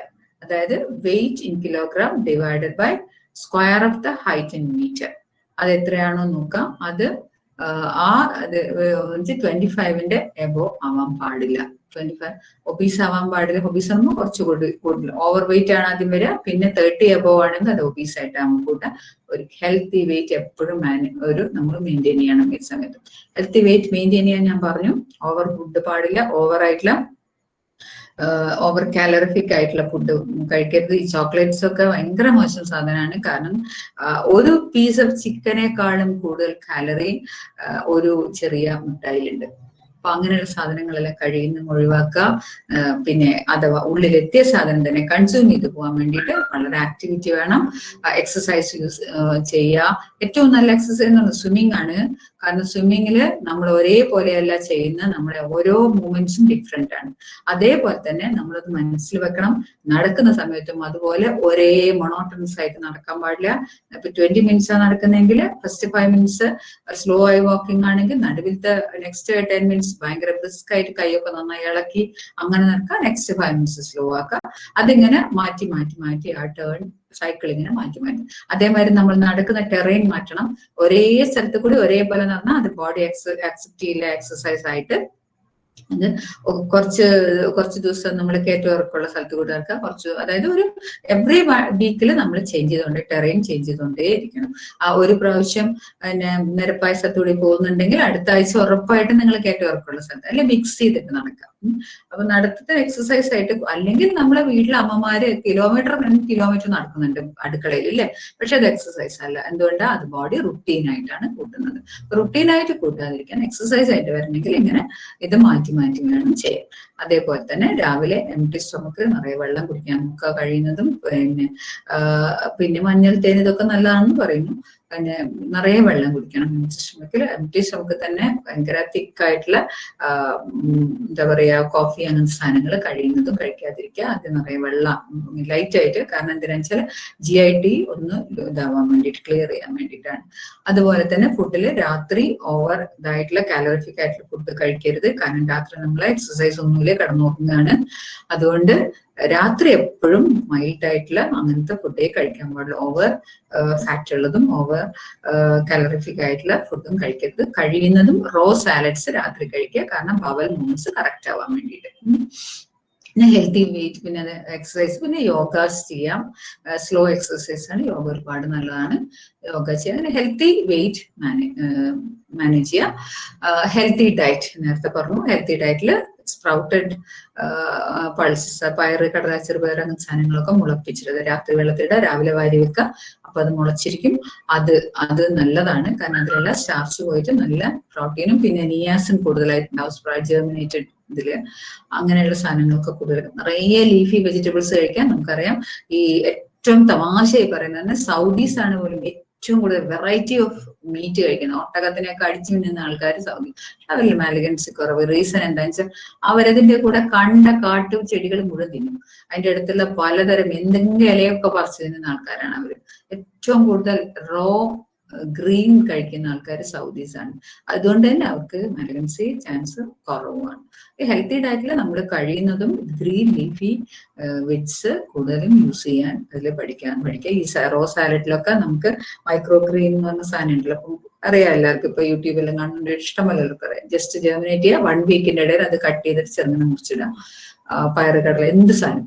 അതേപോലെ നമ്മൾ ചുറ്റും കിട്ടുന്ന കോമൺ ആയിട്ട് നമ്മൾ ചുറ്റും കിട്ടുന്ന വെജ് എന്തിന്റെ ഇലയും നല്ല വൃത്തിയുള്ള വിഷമല്ലാത്ത എന്തെങ്കിലും ചെറുങ്ങനെ മുറിച്ചിട്ട് ഈ റോ സാലഡിൽ യൂസ് ചെയ്യുകയാണെങ്കിൽ അത് നല്ല ഹെൽത്തി ഡയറ്റ് ആയിട്ടുണ്ട്. കാരണം ഇഷ്ടംപോലെ മിനറൽസ് കിട്ടും, വൈറ്റമിൻസ് കിട്ടും ഒക്കെ കിട്ടും. ഇനി ഫിസിക്കലി ആക്റ്റീവ്, ഞാൻ നേരത്തെ പറഞ്ഞു, ഐഡിയലായിട്ടിരിക്കുന്ന ആളിൽ മാത്രമേ ഈ പറഞ്ഞ രോഗങ്ങളെല്ലാം വരുള്ളൂ. രോഗം വന്നു കഴിഞ്ഞാലും അതിനെ കുടഞ്ഞെറിയണമെങ്കിൽ നമ്മൾ എപ്പോഴും ഫിസിക്കലി ആൻഡ് മെന്റലി ആക്റ്റീവ് ആയിരിക്കണം. പിന്നെ ഇനി നെക്സ്റ്റ് പറഞ്ഞ് ഗെറ്റ് വാക്സിനേറ്റ്. അതെന്ന് വെച്ചാൽ ഇപ്പൊ ഞാൻ പറഞ്ഞു വാക്സിനേഷൻ ഉള്ള കുറെ പ്രിവെന്റ് ചെയ്യാൻ പറ്റുന്ന കുറെ മാലിഗൻസീസ് ഉണ്ട്. അതായത് അതുകൊണ്ടാണ് നമ്മൾ അതിന്റെ ഇടയിൽ ഹെപ്പറ്റൈറ്റിസ് പ്രിവെന്റ് ചെയ്യാൻ വേണ്ടി വാക്സിനേഷൻ എല്ലാവരിലും എടുത്തത്. ഹെപ്പറ്റൈറ്റിസ് മാത്രമല്ല, അത് ലിവർ ക്യാൻസറിനെ പ്രിവെന്റ് ചെയ്യുന്നതുകൊണ്ടാണ്. പിന്നെ ഇപ്പൊ കോമൺലി നമ്മൾ ചെയ്യുന്നതാണ് CS cervix പ്രിവെന്റ് ചെയ്യാൻ വേണ്ടിയിട്ട് കല്യാണത്തിന് മുമ്പ്, ഫസ്റ്റ് കോണ്ടാക്ടിന് മുൻപേ വേണം വാക്സിനേറ്റ് ചെയ്യാൻ.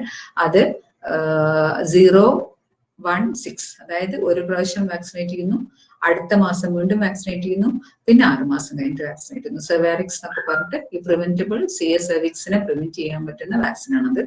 അങ്ങനെയുള്ള കുറച്ച് വാക്സിൻസ് ഉണ്ട്. അതിന് സൺ പ്രൊട്ടക്ഷൻ, അതിപ്പോ ഓസ്ട്രേലിയ മാതിരിയുള്ള കൺട്രീസിൽ ഭയങ്കരമായിട്ടുള്ള UV റേസ് വല്ലാതെ കൂടുതലുണ്ടെങ്കിൽ അതാണ് നമ്മൾ ഇന്ത്യയിൽ പറയുന്നത് കാശ്മീർ, പിന്നെ ഓൾട്ടിറ്റ്യൂഡ് കൂടുതലുള്ള സ്ഥലങ്ങൾ, അവിടെയൊക്കെ സ്കിൻ ക്യാൻസർ വളരെ പ്രോൺ ആണ്. അതുകൊണ്ട് ഹിമാലയൻ റീജിയൻസിൽ ഒക്കെ കൂടുതലാണ്. അത് കുറച്ച് സമയത്തേ ഉള്ളെങ്കിലും അവര് സണ്ണിന്റെ ഭയങ്കര UV റേസ് ആണ് വരുന്നത്. അപ്പൊ പ്രൊട്ടക്ഷൻ കൂടുതൽ വെച്ച് ഫുൾ കേസ് കവർ ചെയ്യുക. അങ്ങനെയൊക്കെ. Don't use tobacco. ഏറ്റവും ഞാൻ പറഞ്ഞു സിംഗിൾ സൈലന്റ് കില്ലർ ആണ് ആര് ടൊബാക്കോ. ടൊബാക്കോ യൂസ് ചെയ്യാൻ പാടില്ല.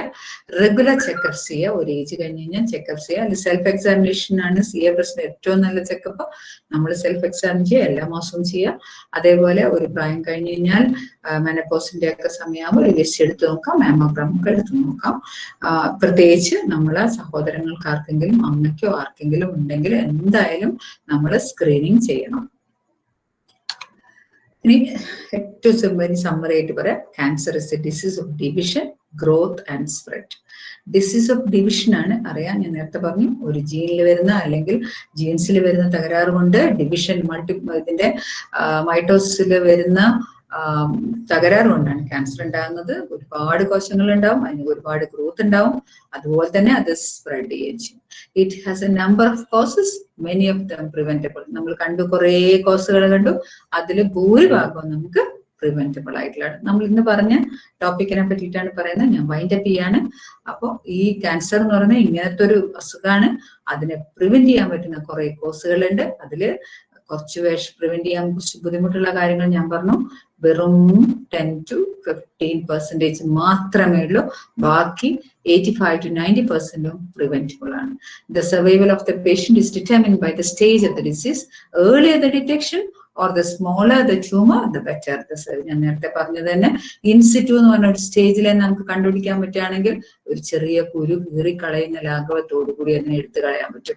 അതിന് കീമോതെറാപ്പി വേണ്ട, റേഡിയേഷൻ വേണ്ട, ഒന്നും വേണ്ട. അപ്പൊ നമുക്ക് സാമ്പത്തിക ലാഭം കിട്ടും. അതുപോലെ തന്നെ മാനസികമായിട്ടുള്ള കോൺഫിഡൻസ് വളരെ കൂടുതലായിരിക്കും ഏർലി സ്റ്റേജിൽ കണ്ടുപിടിക്കുമ്പോൾ. കാരണം നമുക്കൊരു ക്യാൻസർ ഉണ്ടെന്നുള്ള ഫീലിംഗ് നമുക്ക് ഉണ്ടാവില്ല. അതുമാതിരി നമുക്കുള്ള സഫറിങ്സ് കുറവായിരിക്കും. അതുകൊണ്ട് നമ്മൾ എപ്പോഴും ശ്രദ്ധിക്കേണ്ടത് ഏറ്റവും ഏർലിയസ്റ്റ് നമുക്ക് കണ്ടുപിടിക്കാൻ കഴിയണം. ഏറ്റവും ചെറിയ ട്യൂമർ ആയിരിക്കും നമുക്ക് കണ്ടുപിടിക്കാൻ പറ്റുക. അങ്ങനെയാണെങ്കിൽ ബെറ്റർ ദ സർവൈവർ. നമുക്കറിയാം സർവൈവർ എന്ന് പറഞ്ഞാൽ ആരാണ്? ഒരു അസുഖം വന്നിട്ട് മാറിയ ആളാണ്. അതിനെ ഫൈറ്റ് ചെയ്തിട്ട് സർവൈവ് ചെയ്ത ആളാണ്. ഈ സർവൈവറിനാണ് ശരിക്ക് ഒരു ക്യാൻസറിനെ പറ്റിയിട്ട് ഏറ്റവും കൂടുതൽ പറയാൻ പറ്റുക. കാരണം അയാൾ എങ്ങനെ അതിനെ ഫൈറ്റ് ചെയ്ത് അയാൾ എങ്ങനെ അതിന് രക്ഷപ്പെട്ടു എന്നുള്ളത് പറഞ്ഞു തരാൻ പറ്റുന്ന പോസിറ്റീവ് സ്പീക്കറാണ് സർവൈവർ. അതുകൊണ്ട് നമ്മളെപ്പോഴും ഒരു സംശയം തോന്നുമ്പം ശരിക്ക് ഈ സർവൈവറോട് ചോദിച്ചു കഴിഞ്ഞാൽ കിട്ടുന്ന ഒരു പോസിറ്റീവ് എനർജി സാധാരണ ഒരു ഡോക്ടറെ അടുത്ത് പോലും നമുക്ക് കിട്ടില്ല. ഇനി rules to avoid cancer. 10 rules to avoid cancer. 1, don't smoke. 2, don't smoke. 3, don't smoke. 4, avoid exposure to other non-carcinogens including aflatoxin. പൂപ്പൽ പിടിച്ച സാധനങ്ങളൊന്നും കഴിക്കാൻ പാടില്ല. പൂപ്പലിന് നല്ലോണം ശ്രദ്ധിക്കുക. പൂപ്പലുണ്ടെങ്കിൽ ഫുഡ്, അതായത് നോക്കുമ്പോൾ നമുക്ക് ബ്രെഡിലൊക്കെ നമുക്ക് മോൾഡ് ചെയ്ത് കാണാൻ പറ്റും. പക്ഷെ ഈ പൊടികളിലൊക്കെ ജസ്റ്റ് ഇങ്ങനെ എടുക്കുമ്പോൾ പെട്ടെന്ന് വീഴുന്നില്ല, അതിങ്ങനെ നൂല് പോലെ തോന്നുന്നു, എന്തെങ്കിലും ഒരു സംശയം നമുക്ക് തോന്നുന്നുണ്ട്, സ്മെല്ലിന് വ്യത്യാസമുണ്ട്. ഒരിക്കലും നമ്മളത് യൂസ് ചെയ്യാൻ പാടില്ല. എഫ്ലടോക്സിൻസ് ഉണ്ടാവും. അത് ഈ മോൾഡ്, അതായത് ഫംഗസ് നിന്ന് വരുന്ന ടോക്സിനാണ്. അവോയ്ഡ് വേറെ കാർസിനോജൻസ് ഏതൊക്കെയാ വരുന്നത്? ആസ്പെറ്റോസ് വരുന്നത്, അൾട്രാ വയലറ്റ് റേസ്, ഇതിനൊക്കെ നമുക്ക് പ്രിവെന്റ് ചെയ്താൽ ക്യാൻസർ നമുക്ക് അവോയ്ഡ് ചെയ്യാൻ പറ്റും. Enjoy a healthy diet, moderate in calories, salt and fat and low in alcohol. അതായത് കാലറിയിൽ മോഡറേറ്റ് ആയിരിക്കണം, സോൾട്ട് മോഡറേറ്റ് ആയിരിക്കണം, ഫാറ്റ് മോഡറേറ്റ് ആയിരിക്കണം, ഹെൽത്തി ഡയറ്റ് ആയിരിക്കണം, ആൽക്കഹോൾ ലോ ആയിരിക്കണം. Eat fresh fruit and vegetables several times a day. നമ്മൾ എപ്പോഴും പറയും ജ്യൂസിനേക്കാളും നല്ലത് ഫ്രൂട്ട് തന്നെ കഴിക്കുന്നതാണ്. കാരണം ജ്യൂസ് ആകുമ്പോഴത്തേക്ക് അതിൽ നമ്മൾ മധുരം ആഡ് ചെയ്യുന്നു, അതിലെ ഫൈബേഴ്സ് ഒക്കെ കട്ടാവുന്നു, അതിന്റെ ക്വാളിറ്റി കുറയുന്നു. എപ്പോഴും റോ ആയിട്ട് ഫുഡും ഫ്രൂട്ട്സും വെജിറ്റബിൾസും കഴിക്കുന്നതാണ് ഏറ്റവും നല്ലത്. അതും നമ്മളെ ചുറ്റുമുള്ള ഫ്രൂട്ട്സും നമ്മളെ ചുറ്റുമുള്ള വെജിറ്റബിൾസിന്റെയും അത്രയും ക്വാളിറ്റി പുറത്തുനിന്ന് ഇമ്പോർട്ട് ചെയ്ത് വരുന്ന ഫ്രൂട്ട്സിനും വെജിറ്റബിൾസിനും ഇല്ല. നമ്മളെ ചുറ്റുമുള്ള ഫ്രൂട്ട്സും നമ്മളെ ക്ലൈമറ്റിൽ വളരുന്നതും നമുക്ക് അഡാപ്റ്റബിൾ ആയിട്ടുള്ള ഫ്രൂട്ട്സും വെജിറ്റബിൾസും ആണ് ഏറ്റവും നല്ലത്. അത് കൂടുതൽ പ്രാവശ്യം കഴിക്കാൻ നോക്കുക. B physically active and avoid obesity. Have vaccination against early detection, treatment of cancer causing chronic infections. അതിനൊക്കെ എതിരെയുള്ള വാക്സിനേഷൻ എടുക്കുന്നുണ്ടെങ്കിൽ എടുക്കാം. ഏർലി ഡിറ്റക്ട് ചെയ്യാൻ പറ്റുന്നുണ്ടോ നോക്കണം. ട്രീറ്റ്മെന്റും അങ്ങനെ തന്നെ. Have the right genes. അതാണ് ഞാൻ പറയുന്നത്. കൺസാങ്ക്വൈൻ ആയിട്ടുള്ള കല്യാണങ്ങൾ കഴിയുന്നതും ഒഴിവാക്കാൻ നമ്മൾ പറയുന്നതിന്റെ ഒരു കാര്യം അതാണ്. കാരണം ഒരു ഫാമിലിയിൽ ഒരു ജീൻ ഡിസ്റ്റോർട്ടഡ് ആണെങ്കിൽ ആ ഫാമിലി തന്നെ കല്യാണം കഴിക്കുകയാണെങ്കിൽ ഉറപ്പായിട്ടും അവിടെ മാലിഗ്നൻസി വരാൻ ചാൻസ് കൂടുതലാണ്. അപ്പോൾ ഹാവ് ദ റൈറ്റ് ജീൻസ് എന്ന് പറയുന്നതിന്റെ കാര്യം അതാണ്.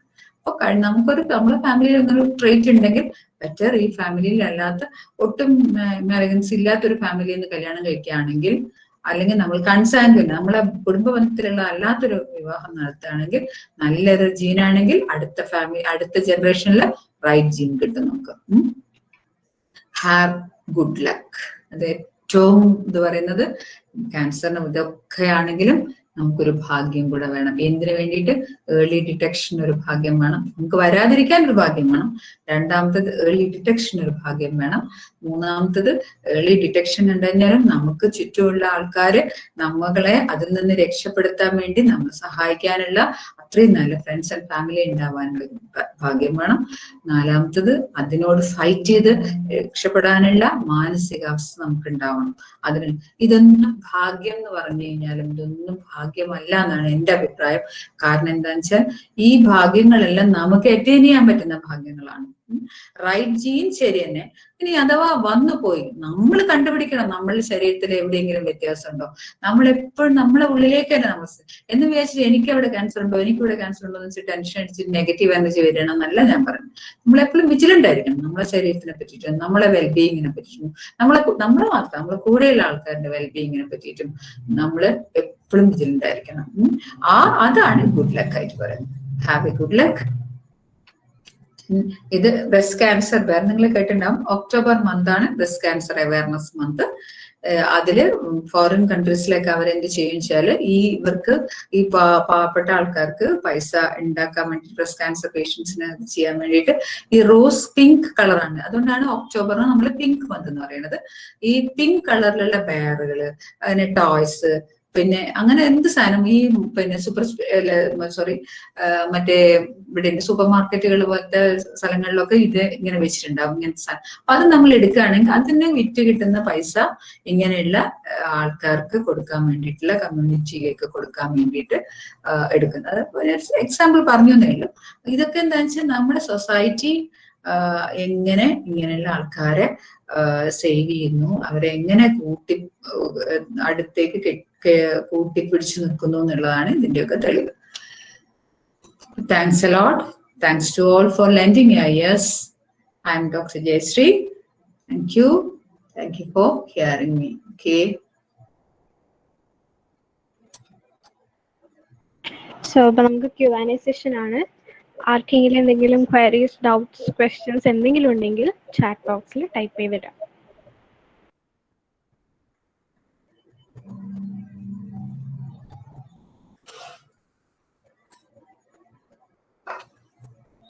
Of course, Anjana, of course, stress ഒരുപാട് മാലിഗ്നൻസി ഉണ്ടാക്കാൻ ചാൻസ് ഉള്ളതാണ്. അത് വേറെ ഒന്നുമല്ല, നമുക്കറിയാം സ്ട്രെസ് ഉണ്ടാകുമ്പോൾ തന്നെ ഇമ്മ്യൂണിറ്റി വല്ലാതെ കുറയും.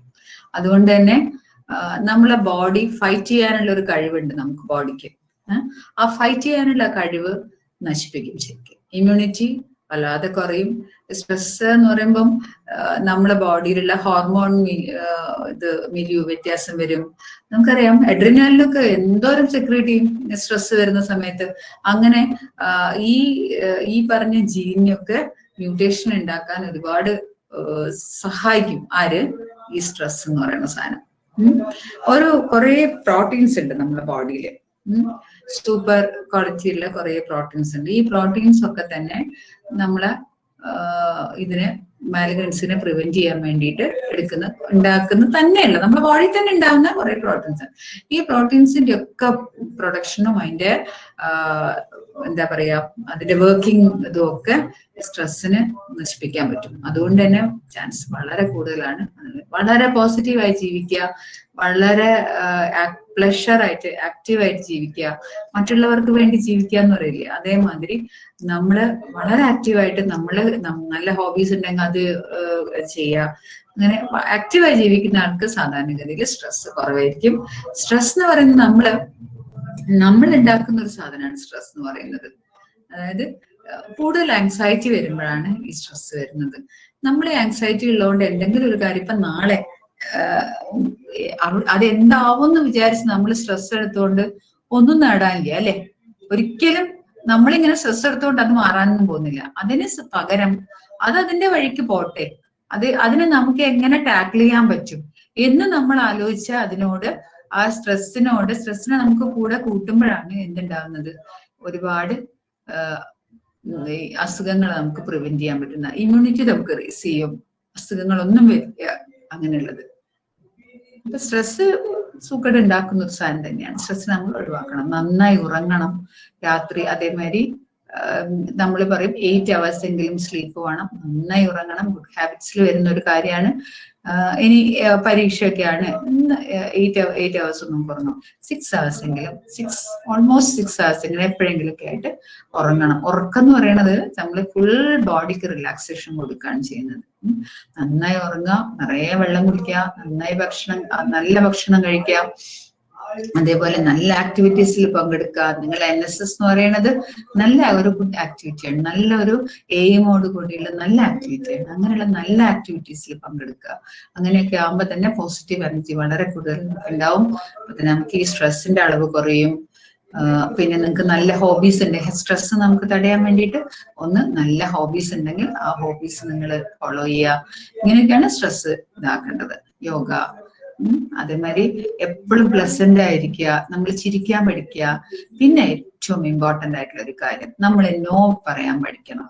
ഭൂരിഭാഗം ആൾക്കാരും, നമ്മൾ പ്രത്യേകിച്ച് മലയാളികൾ, നമുക്ക് നോ പറയാൻ അറിയില്ല. അയ്യോ അവരെന്ത് വിചാരിക്കും, നമുക്ക് പറ്റാത്തൊരു കാര്യം, പറ്റുന്ന കാര്യമാണെങ്കിൽ യെസ് വളരെ ലൗഡായിട്ട് നമുക്ക് പറയാം. പറ്റാത്തൊരു കാര്യം അവരെന്ത് വിചാരിക്കുന്നു വിചാരിച്ചിട്ട് നമ്മൾ നോ പറഞ്ഞില്ലെങ്കിൽ അത് തന്നെ ഒരു വലിയ സ്ട്രെസ്സാണ്. അതുകൊണ്ട് നോ പഠിക്കാനും പറയാനും നമ്മൾ പഠിക്കണം. സ്ട്രെസ് കുറയാൻ വേണ്ടുന്ന ഏറ്റവും വലിയൊരു കാര്യമാണ് നോ. പക്ഷെ ആ നോ പറയുന്നത് കട്ട് ആൻഡ് സ്ട്രേറ്റ് വളരെ ഇതായിട്ട് പറയരുത്. ആ നോ എനിക്ക് ഇന്ന കാരണങ്ങൾ കൊണ്ട് എനിക്ക് പറ്റില്ല, അത് ഞാൻ ശ്രമിക്കാം, എനിക്ക് നോ പറയാനും നമ്മൾ പഠിക്കണം. ഓക്കെ.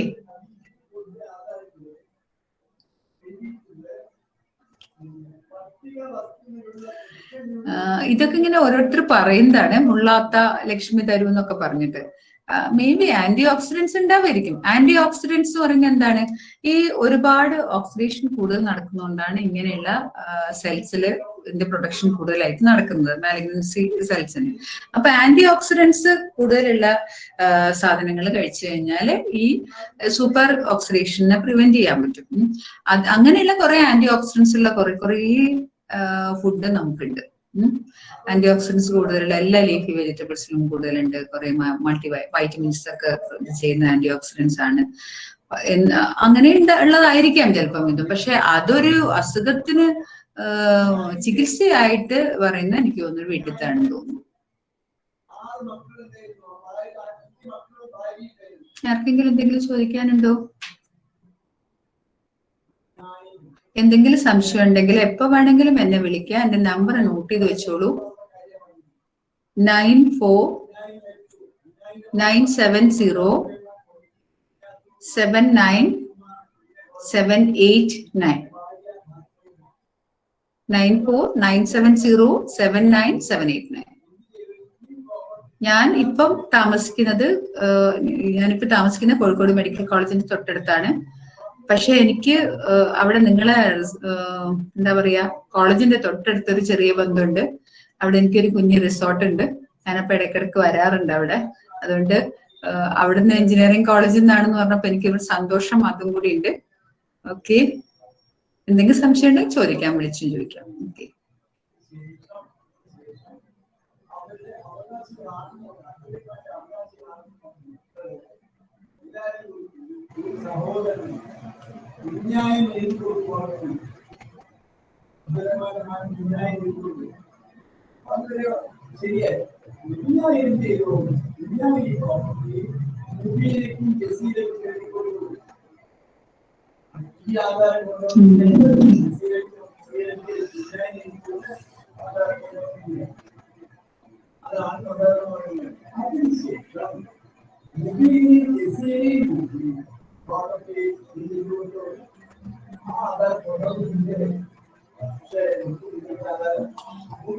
വേറെ ഡൗട്ട്സ് ഒന്നുമില്ല എന്നാണെങ്കിൽ നമുക്ക് വെബിനാർ കൺക്ലൂഡ് ചെയ്യാം.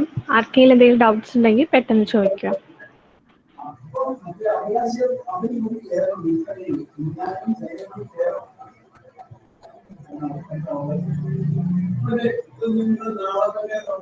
ഒന്നുണ്ടെങ്കിൽ എല്ലാവർക്കും മനസ്സിലായിട്ടുണ്ടാവും, അല്ലെങ്കിൽ ആർക്കും ഒന്നും മനസ്സിലായിട്ടില്ല.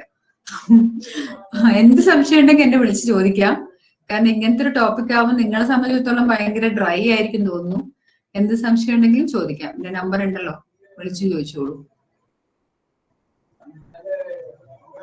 ഓക്കെ, നമുക്ക് വൈൻഡപ്പ് ചെയ്യാം. നന്ദി പ്രസംഗത്തിനായി ആരിഫിനെ ക്ഷണിക്കുന്നു.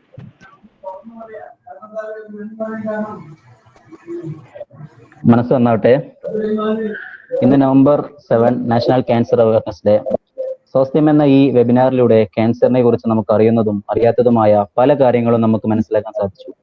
എന്താണ് ക്യാൻസർ, എന്തെല്ലാം വിധം ക്യാൻസർ ഉണ്ട്, എന്തൊക്കെയാണ് അതിന്റെ സിംറ്റംസ്, എങ്ങനെ ക്യാൻസർ മറികടക്കാം, അങ്ങനെ ക്യാൻസറിനെ കുറിച്ചുള്ള എല്ലാ മേഖലയിൽ നിന്നും മാം ഇന്ന് ഈ ചുരുങ്ങിയ സമയത്തിനുള്ളിൽ നമുക്ക് വ്യക്തമാക്കി തന്നിട്ടുണ്ട്. നേരത്തെ തന്നെ ചികിത്സയും മറ്റും തുടങ്ങിയാൽ ക്യാൻസറിനെ പൂർണ്ണമായി ഭേദമാക്കാൻ സാധിക്കുമെന്നും നമുക്ക് മനസ്സിലായി. ക്യാൻസറിനെ കുറിച്ച് ഉള്ള ബോധവൽക്കരണത്തിന്റെ കുറവ് തന്നെയാണ് ജനങ്ങളിൽ എന്നും ക്യാൻസറിനോടുള്ള ഭയം നിലനിൽക്കാനുള്ള കാരണം. ഇന്ന് എന്നിൽ അർപ്പിച്ചിരിക്കുന്ന കർത്തവ്യം ഈ പരിപാടിക്ക് നന്ദി പറയുക എന്നതാണ്. സ്വാസ്ഥ്യം എന്ന ഈ പരിപാടിയുടെ മുഖ്യാതിഥിയായ മുൻ ചീഫ് മെഡിക്കൽ ഓഫീസറും മുൻ ആയുഷ്മാൻ ഭവ കോഴിക്കോട് കൺവീനറുമായ ഡോക്ടർ ജയശ്രീ മാമിനെ ആദ്യമായി NSS GCW പേരിൽ ഞാൻ നന്ദി അറിയിക്കുന്നു. ഈ പരിപാടിക്ക് വേണ്ടിയുള്ള എല്ലാ സപ്പോർട്ടും നൽകിയ നമ്മുടെ program officers Anas sir, Anuddeen sir, അതുപോലെ ഈ പരിപാടിയെ ഇത്രയും നല്ല വിജയകരമാക്കാൻ സാധിച്ചത് ഇതിൽ പങ്കെടുത്തവരുടെ സപ്പോർട്ട് കൊണ്ടാണ്. അതുകൊണ്ട് തന്നെ ഈ വെബിനാറിൽ ഒത്തുചേർന്ന എല്ലാ വോളണ്ടിയേഴ്സിനെയും അതുപോലെ എല്ലാവരെയും ഞാൻ നന്ദി അറിയിക്കുന്നു. പിന്നെ ഗൂഗിൾ മീറ്റിന്റെ ഒരു ഇൻകൺവീനിയൻസ് മൂലം നമുക്ക് കുറച്ച് സമയം നഷ്ടപ്പെട്ടു. പക്ഷേ ഒന്നും വകവെക്കാതെ മിസ് നമ്മുടെ കൂടെ തന്നെ നിന്ന് ഈ വെബിനാർ കണ്ടിന്യൂ ചെയ്തു. Thank you miss. ഒരിക്കൽ കൂടി എല്ലാവർക്കും നന്ദി. Thank you. Thank you. നമ്മൾ കൺക്ലൂഡ് ചെയ്യാണ്. ഫീഡ്ബാക്ക് ഫോം എല്ലാവരും നിർബന്ധമായും ഫില്ല് ചെയ്യുക. Thank you all. Thank you.